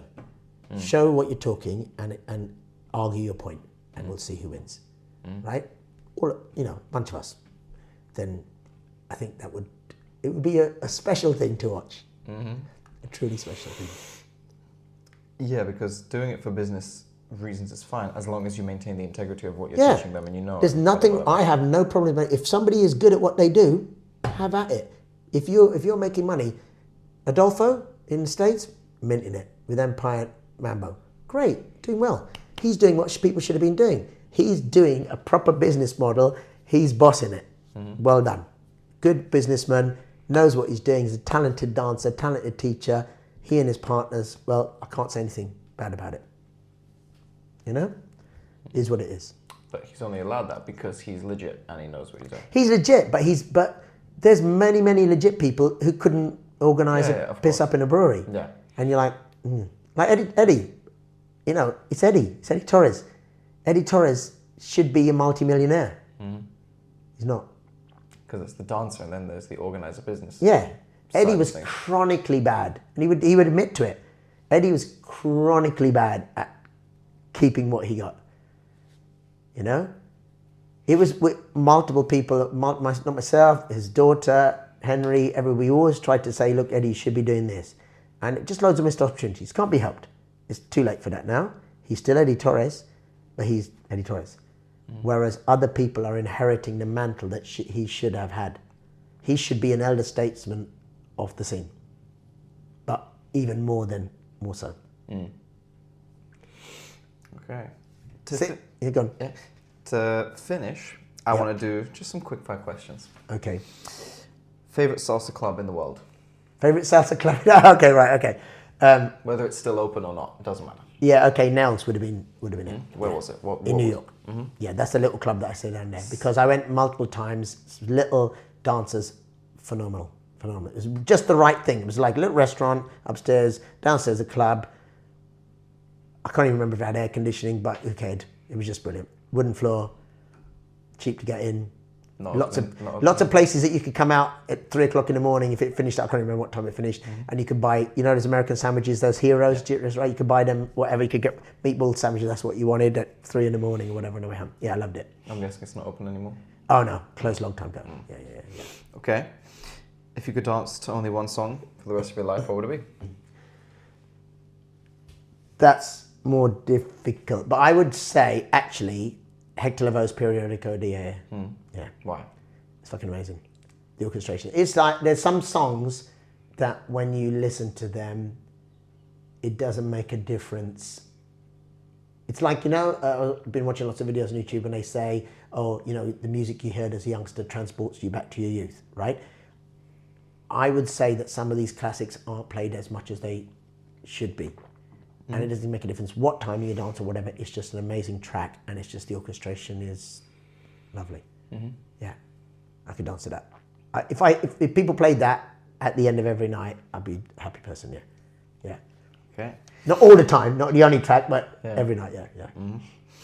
If you had the chance to teach or dance with one historical figure, be it someone famous or someone in your own personal life, who would it be? A historical figure. Could be historical, could be someone personal to you. Okay, no. So from just purely from dance point of view, there's 2 dancers who I've danced with who, for me, were like the best dancers I've ever had, right? One is a girl called Ana Nieto, who's now training with Yamole in New York, but she was based in Spain, just like for me, an amazing dancer, right? Loved every minute of it. Actually, the second one I won't say. Let's just leave it at Anna. Okay. Let's just say, because I might upset a couple of people with the other person. Yeah. Is there any historical figure not related to dance? The other right. So the other person, actually, I told you I danced with that Barbara Craddock, right? And Barbara Craddock in the later years was Cuban Pete's second partner. Millie Dene was Cuban Pete's first partner. I've always wondered because I've seen her dance. I danced with actually Yogi and Margot, the original Mambo, like the top original dancers. On the scene, and I had the pleasure of dancing with Margot, just briefly, but they're completely different. What they did was more show dance. Yeah, so it's very different dancing. But I would very much like to dance with Millie Dene, if she was, alive, right? Just because I wanted to see what it's like. Because you see on this, she's completely crazy, shines and everything like that, and it's a completely different dance format. I'm not even sure we'd even know how to dance with each other. because what we do now is not what they did then. Does that make sense? But I'd just be intrigued. Yeah. Okay. And the last one is, if you could host your own dance event, let's say salsa event, using only the limits of your imagination, what would be your location, time period, guest teachers, and DJ? So you could be so there. Okay, that's good. Actually, there's all right. So I love my own venues anyway, but I think a lot of the venues in London are limited by size and so on. There was an event which was run in Athens years back called Total Latina Festival. Do you know what I'm talking about? I've heard of it. Right. And this guy who ran it, his dad was rich. He was like a shipping mogul or something like that. You know, these tankers or something. And he gave him a lot of money. And he needed to give him a lot of money because he lost a lot of money on both occasions. But what this guy did was he gave the money to one or two teachers, to promoters, to organize the event. So it was literally like carte blanche, here's this. And in the second event, to make it bigger, he lost money in the first event, but the second event was even more stupid and crazy. He had literally every teacher you could think of. Eddie, Frankie, and this, that, whatever, everybody, right? And it was the Olympic Stadium in Athens, now the Olympic Arena in Athens, right? They have the closed-in spaces or whatever. And he had Mark Anthony live in concert.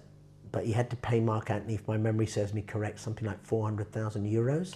And he had to have 2 jets available, one to fly Mark Anthony and one to fly J-Lo, because he was still going to let them over there, if she wanted to, because you may not want to.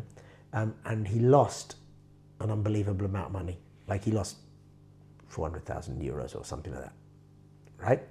So if I was not limited by that, so if it had turned around to me and said, here's the money, run it, I argue I would have made a profit because he did stupid things. He did that stuff and didn't plan for the people that could be in the arena and the numbers and the cost and whatever.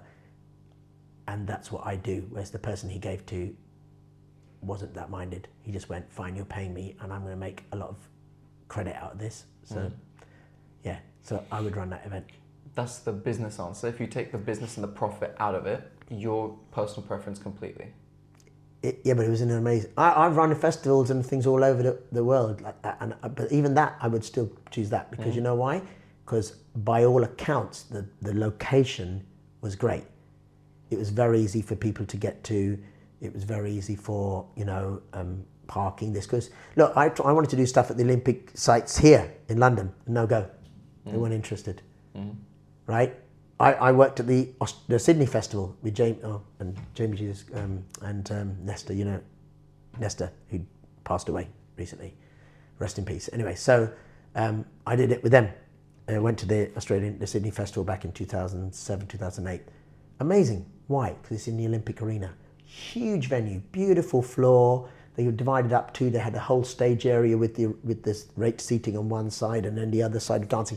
Enough space for 3,500 people to dance comfortably, right? And it was there was hotels on site of all different levels. There was a train station on site. Perfect. It's perfect, right? In London, forget it. No, we're not interested. Don't want you guys here. Why? Because the Latin and ballroom scene, you're not a proper dance form.